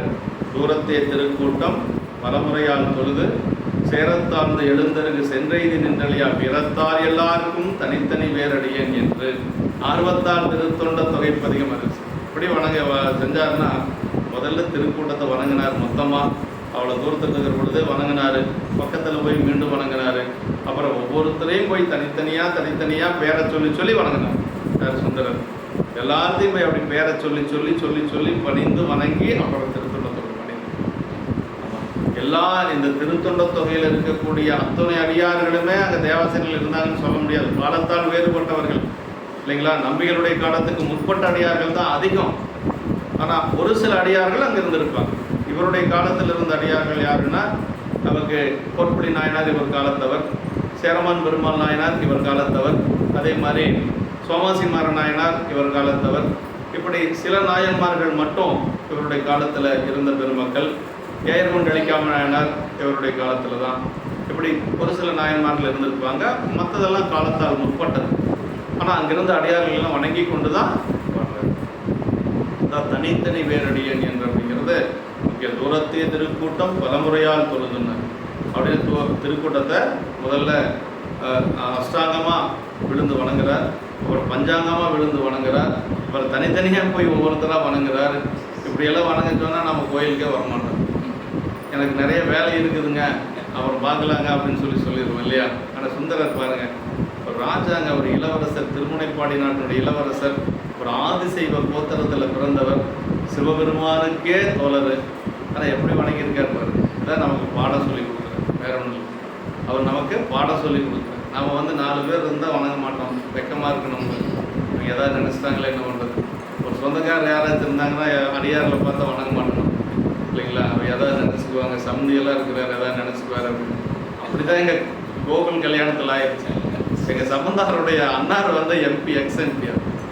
அப்புறம் எல்லாரும் வணங்கினாங்க, நானும் விழுந்து வணங்கினேன். அப்புறம் ஏன்னா லேடிஸ் பெண்களும் வணங்குறாங்க, நீங்களும் வணங்குறீங்க, அது என்ன அப்படின்னாரு. இது அது எப்படின்னா உங்களுக்கு கொஞ்சம் புரியாதுங்க. எங்களில் அந்த ஜாதி இதெல்லாம் நாங்கள் பார்க்க மாட்டோம். அப்புறம் ஏழை பணக்காரங்கிறதெல்லாம் பார்க்க மாட்டோம். யாராக இருந்தாலும் எல்லாத்தையும் வணங்குவோம் அப்படின்னு சொல்லி அவருக்கு கொஞ்சம் புரிய வைக்கிறதுக்குள்ள கொஞ்சம் எனக்கு கொஞ்சம் பெரிய பாடம் போச்சுன்னு பாருங்களேன். அவங்க அரசியலில் எப்படின்னா காரியமாகணும்னா கால் விழுவாங்க. அப்படியெல்லாம் நம்மளுக்கு இல்லைங்களா? அவருக்கு பார்க்குறதுக்கு ஒரு வித்தியாசமாக தான், அவருக்கு புரியல, அதனால் அவர் கேட்குறேன். எங்கள் சம்மதியெல்லாம் தெரிஞ்சுட்டார் கல்யாணத்துக்கு முன்னாடியே. அவங்கெல்லாம் கொஞ்சம் தெரிஞ்சுக்கிறது கொஞ்சம் காலதாமதமாச்சு. அப்புறம் இப்போல்லாம் தெரிஞ்சுட்டாங்க. அவங்கெல்லாம் வந்தால் எல்லோரும் வணங்குவாங்க, ஒரு விசேஷம்னா எல்லாம் ஒருத்தர் கும்பிட்டுக்குவாங்க அப்படின்னு சொல்லி அவரே சொல்லுவார். பரவாயில்ல, நீங்கள் எதுவும் அந்த ஜாதி இதெல்லாம் பார்க்குறது இல்லை, பரவாயில்ல, இப்படி இருக்கிறது ஒரு நல்லது தான் அப்படிங்கிற மாதிரி அவரை நம்ம இதுக்கு கொஞ்சம் வந்துட்டார். அதனால் வெளியிலேருந்து பார்க்குறவங்களுக்கு நமக்கு கொஞ்ச நாளைக்கு அதெல்லாம் சரி ஃபேஸ் பண்ணுறது கொஞ்சம் அந்த கஷ்டங்கள்லாம் இருக்கும். இப்படி முன்பாட தேவாசிரியர் எழுந்தருளிய திருக்கூட்டத்தின் முன்னர் தூரத்தை திருக்கூட்டம் என பரமுறையால் தொழுது அன்பு சேரத்தாழ்ந்து எழுந்தருகு சென்றெய்து நின்று அப்படின்னு சொல்லி சொல்றார். வந்தொண்டர் பாடிய போது பாடி எதிர்பணிந்தார் என்று சொல்லி கோலமிடவும் உணர்வர் யார் அப்படின்னார்.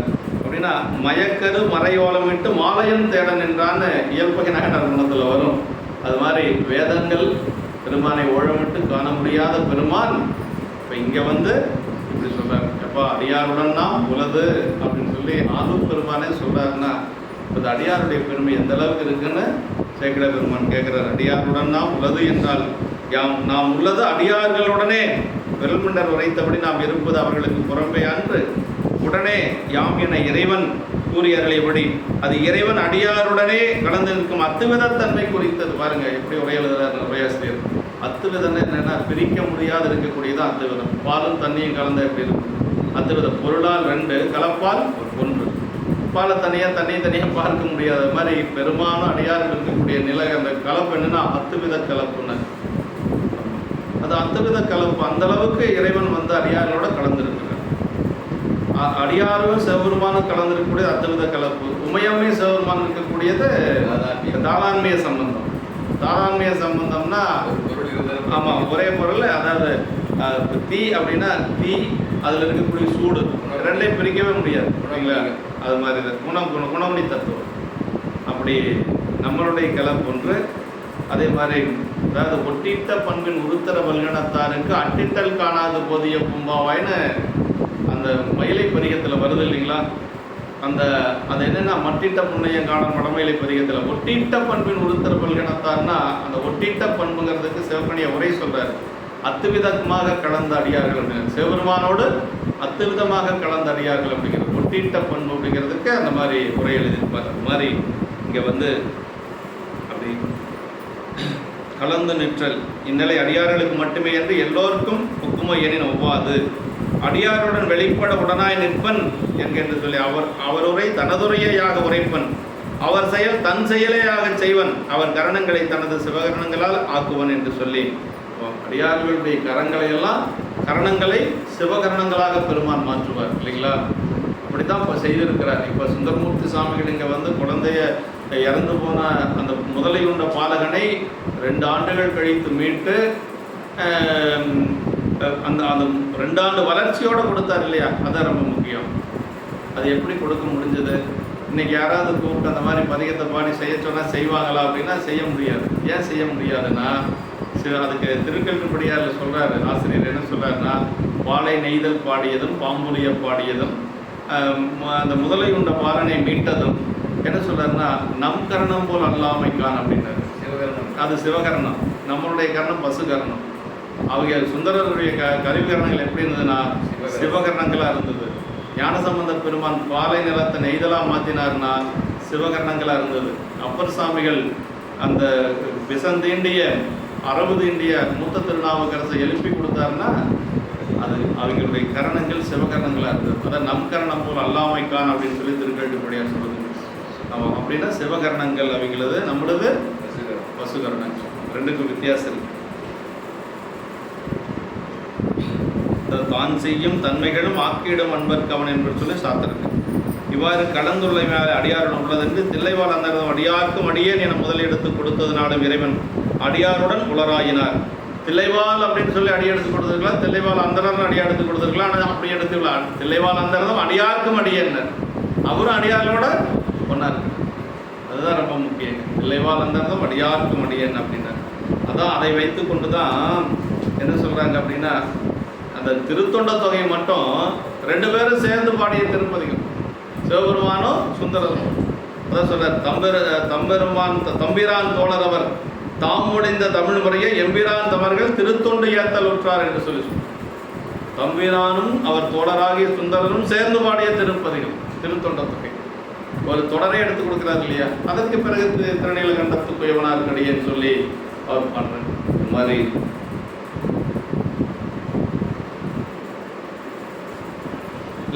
அடியார் வந்தொண்டன் பிறகு என்று உரைப்பச் சிவனருளால் அப்படின்னா புனைந்தாருக்கும் பிறகு என்று உரைக்கும் பெயர் பெற்றார் என்று சொல்லி அடியாருடன் நாம் என்றது உளதாயிற்று. அதாவது தொகை பாடுமுன் பிறகு என்ற அவரே அது பாடியவன் உடன் என்று கூறினார் என்று சொல்லி சொல்றார்.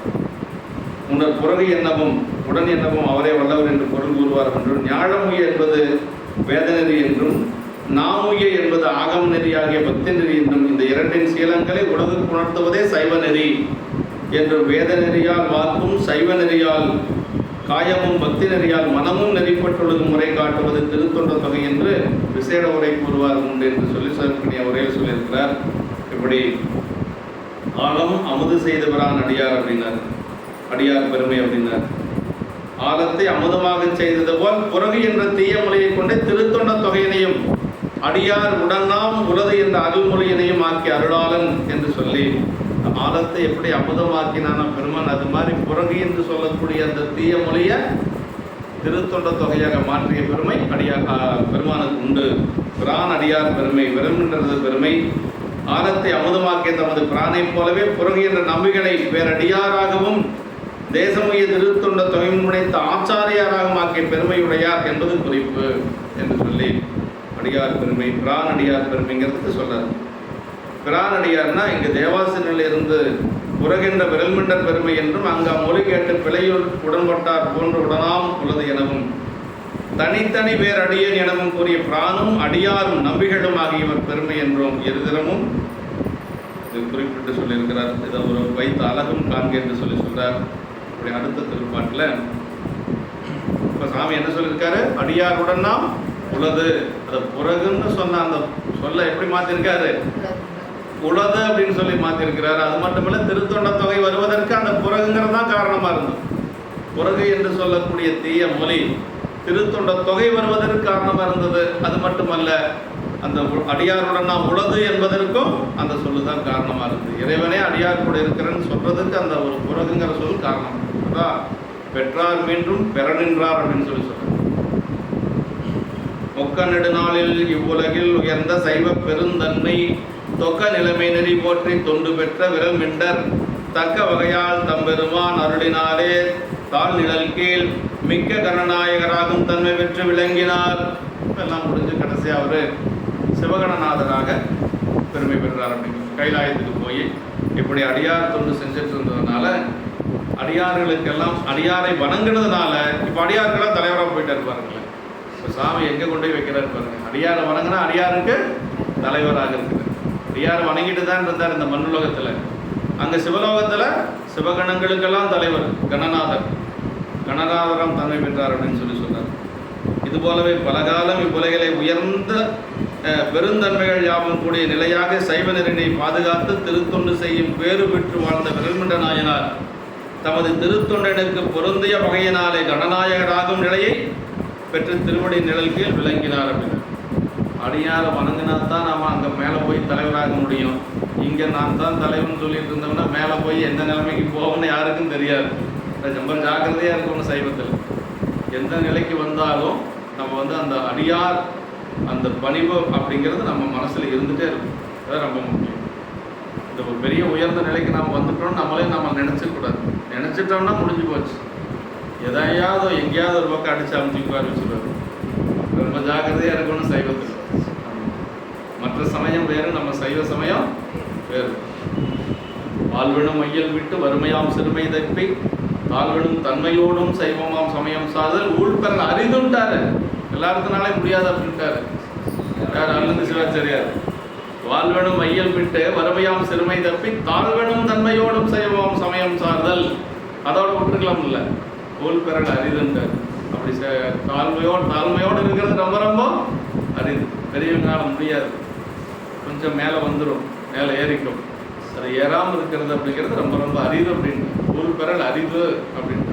அந்த தாழ் கொஞ்சம் 4 அடியார்கள் நம்ம சொன்னால் கேட்குறாங்கன்னு ஒரு நிலம் வந்தாலும் நமக்கு மேலே போயிடும். அப்போ நான் தான் பெரிய ஆள் அப்படிங்கிற அந்த ஒரு முனைப்பு நமக்கு வந்துடும். அப்படி வரக்கூடாதுங்க. அப்படி வராமல் இருந்தால் தான் நம்ம பெரிய நிலையில் இருக்கிறோன்னு அர்த்தம். எப்பொழுதும் நம்ம எந்த நிலையில் இருந்தாலும் நம்ம அடியார்களுக்கு அடிமை அப்படிங்கிறது நம்ம மனசில் இருக்கும். இதெல்லாம் எதுக்கு பெரிய புராணம் நம்ம படிக்கணும் அப்படின்னா, எந்த இடத்துலையும் நாயன்மார் யாராவது நான் பெரியவங்கன்னு சொல்லியிருக்கிறாங்களா? சொல்லுங்க பார்ப்போம். எங்கேயுமே கிடையாது. புகழ்ச்சோழ நாயனார் அவ்வளோ பெரிய அரசர். அவர் எப்படி இப்போ இருந்தார் அவர்கிட்ட? எரிபத்த நாயனார்கிட்ட.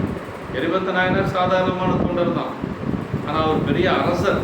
அது முடியரசர். சோழ மன்னர் முடியரசு இல்லையா? சாதாரண அரசரில் முடியரசர். அவர் எப்படி போய் மண்டி போட்டு நின்றார் இல்லையா? இங்குது தன்னால் போதாது என்னையும் கொள்ள வேண்டும் அப்படின்னாரு. யானையை கொண்டுட்டீங்க, நாளைக்கு தானே அந்த விழா. இந்த மலர் கூடைய சிந்தியதுனால யானையை கொண்டுட்டீங்க, தடுக்கிறதுக்கு தவறுனா குத்துக்கால் பாகர்களையும் கொண்டுட்டீங்க 3 பேர்த்த, இந்த யானையை ஓட்டிட்டு வந்த 2 பேர்த்தையும் கொண்டுட்டீங்க, மொத்தம் 5 பேர்த்த கொண்டாச்சு, யானையும் கொண்டாச்சு. இதெல்லாம் பத்தாது, இது எல்லாத்துக்கும் யாரு தலைவர்? நான் தான், என்னையும் கொல்ல வேண்டும் அப்படின்னு. அப்படி கொல்றதுக்கு நீங்கள் கையில் வச்சிருக்கிற வாள் மழு அது என்ன அடியார்களை காப்பதற்காக வச்சிருக்கிறீங்க. அதனால் அதில் கொல்லக்கூடிய அளவுக்கு எனக்கு தகுதி இல்லை. மங்கள மடுவாள் கொள்கை வளர்க்கும். இப்படி ஒரு அரசனை பார்க்க முடியுமா? மங்கள மடுவாள் கொள்கை வழக்கும் என்றுனர். சரி, என்னுடைய உடைவாள் இது நான் எதுக்கு வச்சிருக்கேன்னா கொலை வாள், இதுக்கு பேர். இந்த வாளால் நீங்கள் என்னை கொல்லுங்க என்று சொல்லி வாளை எடுத்து அப்படி கொடுக்குறாரு. அப்படி ஒரு அரசர் இருந்திருக்கிறார் அப்படின்னா அதெல்லாம் பார்த்துட்டு எரிபத்து நாயனாருக்கு வெக்கமாக போச்சு. அவருக்கு மனசே இல்லை. அவர் எப்படி போனார் அப்படின்னா, இப்படிப்பட்ட அரசனுக்கு தீங்கு செஞ்சோமா, இப்படிப்பட்ட அரசனுக்கு தீங்கு செய்யலாமா, முதல்ல நினச்சதே தப்பு இல்லையா அப்படின்னு சொல்லி அவர் எப்படி போனார் அப்படிங்கிறத சொல்லாருங்க. தம்பிரான் பணிமேற்கொண்டு சிவகாமியாரும் சார எம்பிரான் அன்பரான எரிபத்தர் தாமும் என்னே அம்பலம் நிறைந்தார் தொண்டர் அறிவதற்கறியார் என்று செம்பியன் பெருமையோடு திருப்பணி நோக்கி சென்றார்கள். செம்பியன் தான் சோழர், புகழ் சோழர். அவருடைய பெருமையை நினச்சிட்டு அப்படியே வெட்கப்பட்டு போகிறாரு. யார்? நம்முடைய எரிபத்த நாயனார். ஒரு குறையாசிரியர் எழுதுவார், புகழ் சோழர் அப்படிங்கிற அந்த உருவத்துக்குள்ள அரசன்கிற அந்த ஒரு குணம் இல்லையா, அடியார் அப்படிங்கிற பண்பு தான் இருந்தது அப்படின்னு சொல்லி எழுதுவார். அரசன் அந்த குணம் இருந்தால் அதை இறங்கி வந்திருக்க மாட்டார். அடியார் அப்படிங்கிற பண்பு தான் நிறைஞ்சிருந்தது அப்படின்னு சொல்லுவார். கடைசியாக சரித நிறைவில் சொல்கிறாருங்க, ஆளுடை தொண்டர் செய்த ஆண்மையும், பட்டத்து யானைன்னு கூட பார்க்காம வெட்டி வீழ்த்தினார்கள் எரிபத்து நாயனார். அது ஆளுடை தொண்டர் செய்த ஆண்மையும், தன்னை கொள்ள வாலினை கொடுத்து நின்ற வலவனார் பெருமைதான். தன்னை கொள்ளுவதற்கு தன்னுடைய வாளை எடுத்து ஆராய்ச்சி கொடுப்பாங்களா? ஆனால் அவர் கொடுத்துருக்கிறார். அப்படி வலவனார் பெருமைதானும் இவங்க 2 பேர்த்துடைய பெருமை இருக்குது பாருங்க. எரிபத்த நாயனார் அதே மாதிரி புகழ் சோழர், இவங்க 2 பேர்த்துடைய பெருமை, இவங்க 2 பேர்த்துடைய அன்பை நாளும் மற்றவர்க்கு நல்கும் நம்பர்தான் வழக்கில் என்று அப்படின்னா தினசரி எல்லா ஆன்மாக்களுக்கு அவங்க செய்த வினை கேட்டார் போல சாமி அளந்துட்டு வர்றார், எல்லாத்துக்கும் அளந்துட்டு வர்றார். ஆமாம், அப்படி நாளும் மற்றவர்க்கு நல்கும் நம்பர்தான் வழக்கில் அன்றி நீளும் தொண்டின் நேர்மை நினைக்கில் யார் அளக்க வல்லார் அப்படின்னார். நினைச்சாலும் யாரும் அளக்க முடியாதுன்னு. அது எரிபத்து நாயனாருடைய அன்பையும் புகழ் சோழருடைய அன்பையும் நினைக்கில் யார் அளக்க வல்லார் அப்படின்னு. நாளும் மற்றவர்க்கு நல்கும் நம்பர்தான் வழக்கில் என்று அந்த சிவபெருமான ஒருவரை தவிர வேற யாராலும் அளந்து சொல்ல முடியாது அப்படின்னு சொல்லி அந்த புராணத்தில் சொல்றார். அப்படின்னா நம்ம அடியாருடைய பெருமை அப்படிங்கிறது ஒரு கட்டத்தில் அடங்கிறது இல்லை. புகழ்ச்சோருடைய பெருமையை பார்த்தா எரிபத்தருடைய பெருமை எங்கேயோ இருக்கும், எரிபத்தருடைய பெருமையை பார்த்தா புகழ்ச்சோருடைய பெருமை எங்கேயோ இருக்கும். அதான் பெருமையால் தம்மை ஒப்பார் அப்படின்னா அவர் என்ன நினைக்கிறாருன்னா, எரிபத்த நாயனார் இவ்வளோ பெரிய அரசர், என்ன வேணாலும் செஞ்சிருக்கலாம் அந்த இடத்துல இல்லையா. ஆனால் பணிந்து நின்றது மட்டும் அல்லாது தன்னை கொள்ளுவதற்கு தன்னுடைய வாளை எடுத்து கொடுத்தாரு பாருங்க. அதுதான் அவரால் முடியல. அதனால தான் வாளை வாங்கின உடனே தன்னுடைய கழுத்தில் கூட்ட முற்பட்டார் எரிபத்தர். அவர் அந்த வேடத்தை பார்த்தோன்னா முடிவு பண்ணுறாரு. மனசை சொல்கிறார் சேக்கட பெருமாள், குழையணி காதினானுக்கு அன்பராம் குணத்தில் மிக்கார் விளைபடி நன்றி கொள்ளார் அப்படின்னு. யாரையும் கேட்கவே இல்லை, விசாரிக்கவே இல்லை. யானை இறந்து கிடக்குது, கையில் மலுபோட நிற்கிறாரு எரிபத்த நாயனார். அவர் தான் கொண்டாருன்னு எல்லாம் சொல்கிறாங்க. சொன்ன உடனே அவர் முடிவு பண்ணிட்டாரு, சரி அப்படின்னா இவர் மேலே தப்பு இருக்காது, யானை மேலே தான் தப்பு இருக்கும், நம்ம ஆளுங்க மேலே தான் தப்பு இருக்குன்னு அப்போ முடிவு பண்ணிட்டாராம். குழையணி காதினானுக்கு அன்பராம் குணத்தின் மிக்கார் பிழைபடி நன்றி கொள்ளார் அப்படின்னு முடிவு பண்ணிட்டார். விசாரிக்கவே இல்லை. அப்புறம் நடந்ததெல்லாம் சொல்றாரு. அப்புறம் தான் இவர் எல்லாம் கேட்டுட்டு சொல்றாரு, இங்குது தன்னால் போதாத என்னையும் கொள்ள வேண்டும் அப்படின்னு. இதெல்லாம் பார்த்தாத என்னையும் நீங்கள் கொல்லணும் அப்படின்னு சொல்லி தான் தன்னுடைய வாழை உருவி கொடுக்குறாரு. இதுதான் அடியார்களுடைய பெருமை அப்படிங்கிறது. நாளைக்கு நடக்கக்கூடிய நிகழ்ச்சி தான் கரூரில். நம்ம போக முடியல, நம்ம அந்த நிகழ்வையாவது கொஞ்சம் சிவகாமி ஆண்டார் அப்படியே மலர் கூடையில் எடுத்துகிட்டு போவார். காலையில் திருப்பள்ளி எழுச்சின்னு ஒரு 5:30 மணி 6 மணிக்கெல்லாம் போயிருப்பார். அப்படி பட்டத்தையான மதம் கொண்ட யானை அப்படி ஏகாந்தமாக போகுது அந்த வீதியில். அப்படி போகிற வழியில் அப்படியே அந்த துதுக்கியில் அந்த கூடையை பறித்து கீழே தள்ளிட்டு போகுது. அப்படி சிவதா சிவதா சிவதான்னு ஓடுறார் வயசானவர். அவர் என்ன ஒரு யானையை போய் யானையை அடிக்கிறதுக்கு ஓடுறார், சிவதா சிவதா சிவதா அப்படின்னு சொல்லி அப்படி ஓடுறார். அப்படி ஓடுகின்ற பொழுது யானை போயிட்டே இருக்குது. அப்போதான் எதிரில் எரிபத்தர் வர என்னன்னு கேட்குறாரு. நடந்ததை சொன்னோன்னா யானை பிழைத்தது உண்டு அப்படின்னாரு. எப்படி பிடிச்சதுன்னு பார்த்துறேன் அப்படின்னு சொல்லி தான் எந்த பக்கம் போச்சுன்னு கேட்டு போய் அப்படி ஒரு சிங்கம் போல போகிறார். யானையை வீழ்த்துறதுனா சிங்கத்தால் தான் முடியுமா, அதனால் சிங்கம் போல போகிறார். அப்படி போய் யானை மேலே எட்டி வாஞ்சு அந்த துருக்கிய வெட்டுறார். அதுதான் நினைக்கிறாரு புகழ்ச்சோழர். இந்த யானைக்கு பக்கத்தால் அவர் போகிற பொழுது ஏதாவது ஒரு துன்பமாக இருந்தால் என்ன ஆகும், ஒரு அடியாரன் வீணா அந்த பாவம் எனக்கு வந்திருக்குமே, எதுவும் நடக்காதிருந்து நான் செஞ்ச ஒரு புண்ணியம் என்று சொல்லி அந்த இடத்துல கொஞ்சம் பெருமைப்பட்டுக்கிறாங்க. இவருக்கு ஏதாவது ஆகாது இருந்தது பரவாயில்லை, எரிபத்த நாயனாருக்கும் எந்த ஒரு துன்பம் இல்லாமல் இருந்தது நாம் செய்த ஒரு தவம் என்று சொல்லி அந்த இடத்துல சொல்லுவோம். இப்படி ஒருத்தருக்கு ஒருத்தர் இவர் அவரை பெருசாக நினைக்கிறாரு, அவர் இவரை பெருசாக நினைக்கிறாரு. அதுதான் நம்ம அடியாருடைய பெருமை அப்படிங்கிறது. எரிபத்தர் புகழ்ச்சோழரை பெருமையாக நினைக்கிறார், புகழ்ச்சோழர் எரிபத்தரை பெருமையாக நினைக்கிறார். ஒருத்தருக்கு ஒருத்தர் இங்கே நம்மளை நாமளே பெருமை பேசிட்டு இருந்தோம்னா எப்படி? நம்ம சைவத்தில் இருக்கிறதுக்கு அர்த்தமே இல்லை. நம்மளுடைய பெருமைகளை எல்லாம் நம்ம பேசவே கூடாது. ஆமாம், வந்த அடியாருடைய பெருமைகளை தான் பேசணும். ஆரம், அதாவது நம்ம இதில் சொல்கிறாருங்க, ஆரம் என்பு உடைந்த ஐயர் என்பது தன்மையால் நேரே வந்தவர் யாவராயினும் நித்தமாகிய பக்தி முன் போற எதிர்விழுந்து எழுந்து கைகள் குவித்து நின்று இளையமுடி நாயனார் குணத்தில் செவிப்புடத்து ஈரமன் மதுரப்பதம் முன் உரை செய்த இறைவன் மதுரப்பதம் பரிவு எய்த முன் உரை செய்தவன் அப்படிம்பார். அப்படியே தேன் போன்ற மொழிகளால் பேசுவாராம், தன்னை தாழ்த்தி பேசுவாராம், வந்தவர்களை உயர்த்தி பேசுவாராம்.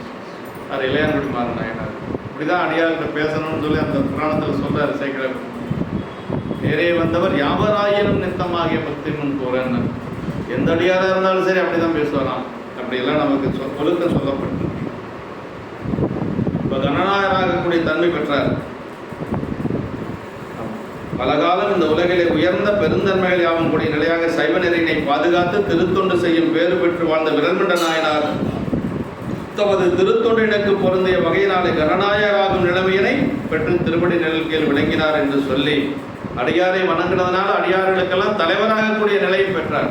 அடுத்த இதில் சிவலோகத்தில் அடியாரை வணங்கியது அங்கே தலைவராகக்கூடிய நிலைக்கு கொண்டு போய் விட்டது என்று சொல்லி சொல்றாருங்க. தொண்டு பெற்ற நெறி போற்றுதலாக திருத்தொண்டினை செய்து பேறு பெற்றங்கிறார்.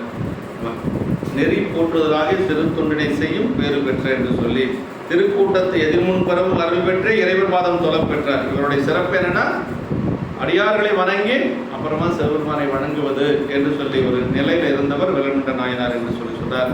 அவன் தக்க வகை இவர் செய்து வந்த திருத்தொண்டினுக்கு பொருந்திய வகை அருளினாலே தன்மை பெற்ற அருளாலே தொண்டு பெற்ற அதனால் அருளினாலே இறுதியில் தன்மை பெற்று என்று சொல்லி நாயகர் கணநாயகர் சிவகணங்களின் தலைவர் தொண்டர்களின் நெறி போற்றி இங்கு தலைமை பெற்று தொண்டினுக்கு ஏற்க அங்கும் கணநாயகர் ஆயினர் என்பது என்று சொல்லி சொல்றார்கள். 11வது கடைசி பாட்டு. வேறு பிரிதியன் திருத்தொண்ட தொகையால் உலகு விளங்க வரும் பேரு தனக்கு காரணராம் ராணார் விரல்மிண்டரை பெருமை கூறும் அளவு என் அளவிற்றோ அவர் தான் சென்னி மேற்கொண்டே பல ஆரை வணிகர் அமர் நீதி என்பர் செய்கை அறைகுவோம் என்று சொல்லி, அது என்ன சொல்லான விரல்மிண்டரை பெருமை கூறும் அளவு என் அளவிற்றோ அப்படின்னா அவருடைய பெருமை என்னால் சொல்ல முடியாது, அது ஒரு அளவிட்டு சொல்ல முடியாது.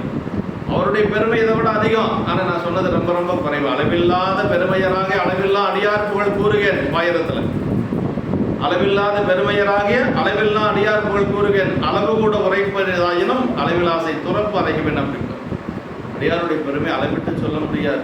அளவில்லாத பெருமையருடைய அடியாருடைய பெருமைகளை நான் ஏன் சொல்கிறேன் அப்படின்னா என்னால் சொல்ல முடியாது. ஆனால் ஏன் சொல்கிறேன்னா சொல்லணுங்கிற ஆசை என்னை துரத்துகிறது, அதனால் நான் சொல்கிறேன் அப்படின்னாரு. அடுத்த பாட்டில் சொல்ல தெரிவரும் பெருமை திருத்தொண்டர்தான் ஒருவரும் சீர் புகழலொற்றை முற்ற பெருகுதன்கடல் ஊற்றுன் பெருநிசை ஒரு சுணங்கனை ஒட்டும் தகமையன் அப்படின்னாரு. அடியாருடைய பெருமை எப்படின்னா ஒரு பாற்கடலை போல இருக்குதான், விரிந்து இருக்குதான். அதை பார்த்து ஒரு நாய் நினைச்சுதான் ஊற்று காண்கிற வரைக்கும் நக்கை குடிக்கணும்னு நினைச்சுதான். அப்படின்னா மணலெல்லாம் வர வரைக்கும் அந்த பாதம் முழுவதும் நக்கியே குடிக்கணும்னு நினைச்சுதான். முடியுமா? அது மாதிரி தான் என்னுடைய நிலை அப்படிங்கிறேன். அடியாருடைய பெருமை என்று சொல்லுவது பாற்கடலை போல சொல்லக்கூடிய என்னுடைய நிலைமை, அதையெல்லாம் நக்கி குடிக்கணும்னு நாய் ஆசைப்பட்டது பாரு, அது மாதிரி என்னுடைய நிலை என்று சொல்லி எவ்வளோ அது அவையடக்கத்தில் அந்த 2 பாட்டு வரும். எப்படி சொல்றார் சேக்கிழ பெருமான் அப்படின்னா, அதுதான் அடியாருடைய பெருமை என்று சொல்லி வேறு பிரிது என் அப்படிங்கிறார் இந்த பாட்டில். பல பேர் மட்டும் சொல்லிக் கொண்டிருக்க வேண்டியது என்னை திருத்தொண்ட தொகை கிடைக்க பெற்ற அதனாலே உலகம் விளங்க வரும் பெரும் பேற்றினுக்கு காரணராகும் தலைவராகி விரண்ட நாயன்.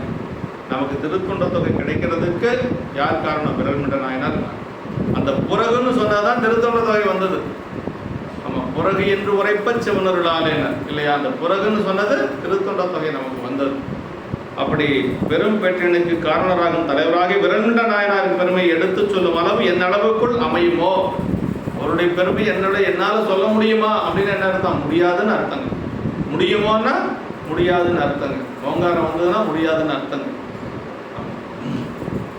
அவர் திருவடியை தலைமையில் சூடிக்கொண்டு அத்துணை கொண்டு மலையாரை வணிகராகி அமர்நீதி நாயனாரது திருத்தொண்டின் பண்பும் வரலாறும் கூறுவோம் என்று சொல்லி இந்த சருக்கத்தில் நிறைவாக இருக்கக்கூடியது அமர்நீதி நாயனாருடைய புராணம். அது அடுத்த வாரம் நம்ம விரிவாக சிந்திக்கலாம். திருத்தொண்ட தொகை நான் இது தொகையால் விடகுடங்க வரும் பெருமை ஞாழமுய என்றிடத்து காண்கின்ற சொல்லி ஈசன் அடியார் பெருமனை எல்லா உயிரும் தொலையெடுத்து தேசமுய திருத்தொண்ட தொகை முன் பணித்த திருவாளன் இல்லையா? நேசம் நிறைந்த பாட்டில் சொல்றார். ஈசன் அடியார் பெருமையினை எல்லா உயிரும் தொலையெடுத்துனார். எல்லா உயிர்களும் தொழக்கூடிய அளவுக்கு திருத்தொண்ட தொகை பாடிய பெருமை சுந்தரருக்கு உண்டு அப்படின்னார். பெருமான் அடியாருடைய பெருமைகளை சொல்லுவதற்காகவே இந்த மண்ணுலகத்தில் அவதரித்தவர் சுந்தரமூர்த்தி சாமிகள். அதில் எந்த ஒரு மாற்று கருத்தும் இல்லை. நம்ம திருவாளன் என்று சொல்றார். கூறும் அளவு எந்த அளவிற்றே சொல்கின்ற சொல்லாற்றின் அளவு எனது ஆற்றல் உட்பட அமையுமோ அப்படின்னா அமையாதுன்னு அர்த்தங்க. அவங்களுடைய பெருமைகள் எல்லாம் முழுவதும் என்னால சொல்ல முடியாது அப்படின்ட்டாரு. இனி யார் பெருமை கூறுவார்? பெருமை அறிந்தாரார் என்று சொல்லி புராணத்திற்கு முதல் நூலாயுள்ள திருத்தொண்ட தொகைக்கு காரணராகிய சிறப்பு பற்றி விளக்கம் பெற பின்னர் அதனையே எடுத்து காட்டி முடித்தவார் என்று சொல்லி இப்படி இந்த சரிதம் நமக்கு அடியார் பெருமைகளை மிக மிக வியந்து சொல்லக்கூடிய ஒரு சரிதம் என்று சொல்லி அந்த இதில் முக்கியமாக நம்ம தெரிந்து கொள்ள வேண்டியது என்னென்னா, அதாவது சிவன் கலல் பற்றினையே பற்று பிற பற்றுகளை அத்துணை கொண்டு எரிகின்றார். பெருமானுடைய திருவடி மட்டும்தான் நம்ம பற்றி இருக்கணும் முதல்ல. அப்புறம் சிவனானது உண்மை என்பவரிடத்து பக்தி செய்து பணிந்து ஒழுகுக அப்படிங்கிறார். அடியாரிடத்துல பக்தி செஞ்சு அவங்களை பணிந்து அவங்களை நம்ம வணங்கணும் என்று சொல்லி இந்த புராணத்தில் சொல்லப்பட்டிருக்கு. சிவன் ஞானிகளுடன் கூடுக. யாரோட நம்ம சேர்ந்து இருக்கணும்? நம்மளுடைய மலம் நம்மளை தாக்காம இருக்கணும்னா அடியார் பெருமக்களோட சேர்ந்து தான் இருக்கணும். சிவனன்பர்களை சிவனிடமே கொண்டு வழிபடுக. தம்முடன் இணங்குவோர்களை சிவனை மறைப்பித்து தீய நெறிகளை செலுத்தி பிறவிகளை வீழ்த்தும் அஞ்ஞானிகளோடு இணங்காது ஒழிக. அஞ்ஞானிகள் அப்படின்னா பெருமானிடத்திலே அடியாரிடத்தை அன்பில்லாதவர்களோடு சேர வேண்டாம் அப்படிங்கிறது. அதான் என்ன சொல்றாருன்னா, மறப்பித்து தம்மை மலங்களில் வீழ்த்தும் சிறப்பில்லாதிரத்து சேர்வை அப்படின்னு அறப்பித்து பத்தர் இனத்தராய் பரன் உணர்வினால் உணர்வு மெய்த்தவரை மேவா வினை என்று சொல்லி சொன்னார். சிவஞான புதத்தில் 2ஆம் சூத்திரத்தில் 12ஆம் சூத்திரத்தில் 2வது அதிகரணத்தில் சொல்றாரு. என்ன சொல்றாரு அப்படின்னா, மறப்பித்து தம்மை மலங்களில் வீழ்க்கும்னார். அப்படின்னா நமக்கு இருக்கக்கூடிய மலங்கள் கூட ஏதோ ஒரு சில நேரங்களில் தான் நம்மளை வினைக்குழியில் கொண்டு போய் சேர்க்கணும். அந்த அடியார் அல்லாத சுற்றத்தாரெல்லாம் இருக்கிறாங்க பாருங்க, உலகத்தார், அவங்க வாய்ப்பை ஏற்படுத்தி கொண்டு நம்மளை வினைக்குழியில் கொண்டு போய் தள்ளிடுவாங்க. ஆமாம், அந்த மலங்கள் அப்படிங்கிற ஆணவ மலம் கண்மம் இதெல்லாம் ஏதோ வாய்ப்பு கிடைக்கிற பொழுது நம்மளை கொண்டு போய் தள்ளுவோம். அந்த அடியார் அல்லாதவர்கள், சிறப்பில்லார் அப்படின்னா அடியார் அல்லாதவர்கள், அது சொந்த பந்தமாகவும் இருக்கலாம், பழக்கமாகவும் இருக்கலாம். சிறப்பில்லாதிரத்து சேர்க்கை அப்படிங்கிறது அந்த அடியார் அல்லாதவர்கள் வாய்ப்பை ஏற்படுத்தி கொண்டு போய் நம்மளை தள்ளிடுவாங்க.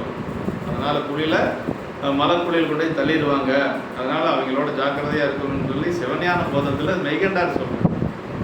மறப்பித்து தம்மை மலங்களில் ஆற்றும் சிறப்பில்லாதிரத்து சேர்க்கை அப்படின்னு சொல்லிட்டார். அப்புறம் அதுக்கடுத்தது சொல்றாரு பாருங்க, அறப்பித்து பத்தர் இனத்தராய் பாலுணர்வினால் உணரும் மெய்த்தவரை மேவா வினை அப்படின்னு. மெய்த்தவர்னா யார்? அடியார்கள். பெருமானிடத்தில் அன்பு கொண்ட அடியார்களை வினை பற்றாது அப்படின்னாருங்க. அதான் 10ஆம் சூத்திரம் நமக்கு சொல்லுது சிவஞான போதம். அவனே தானேயாகி அன்னறி ஏகனாகி இறைவனை நிற்க மலமாயதனோடு வல்வினை இன்றே அப்படி 10ஆம் சூத்திரம் அதான் சொல்லுது.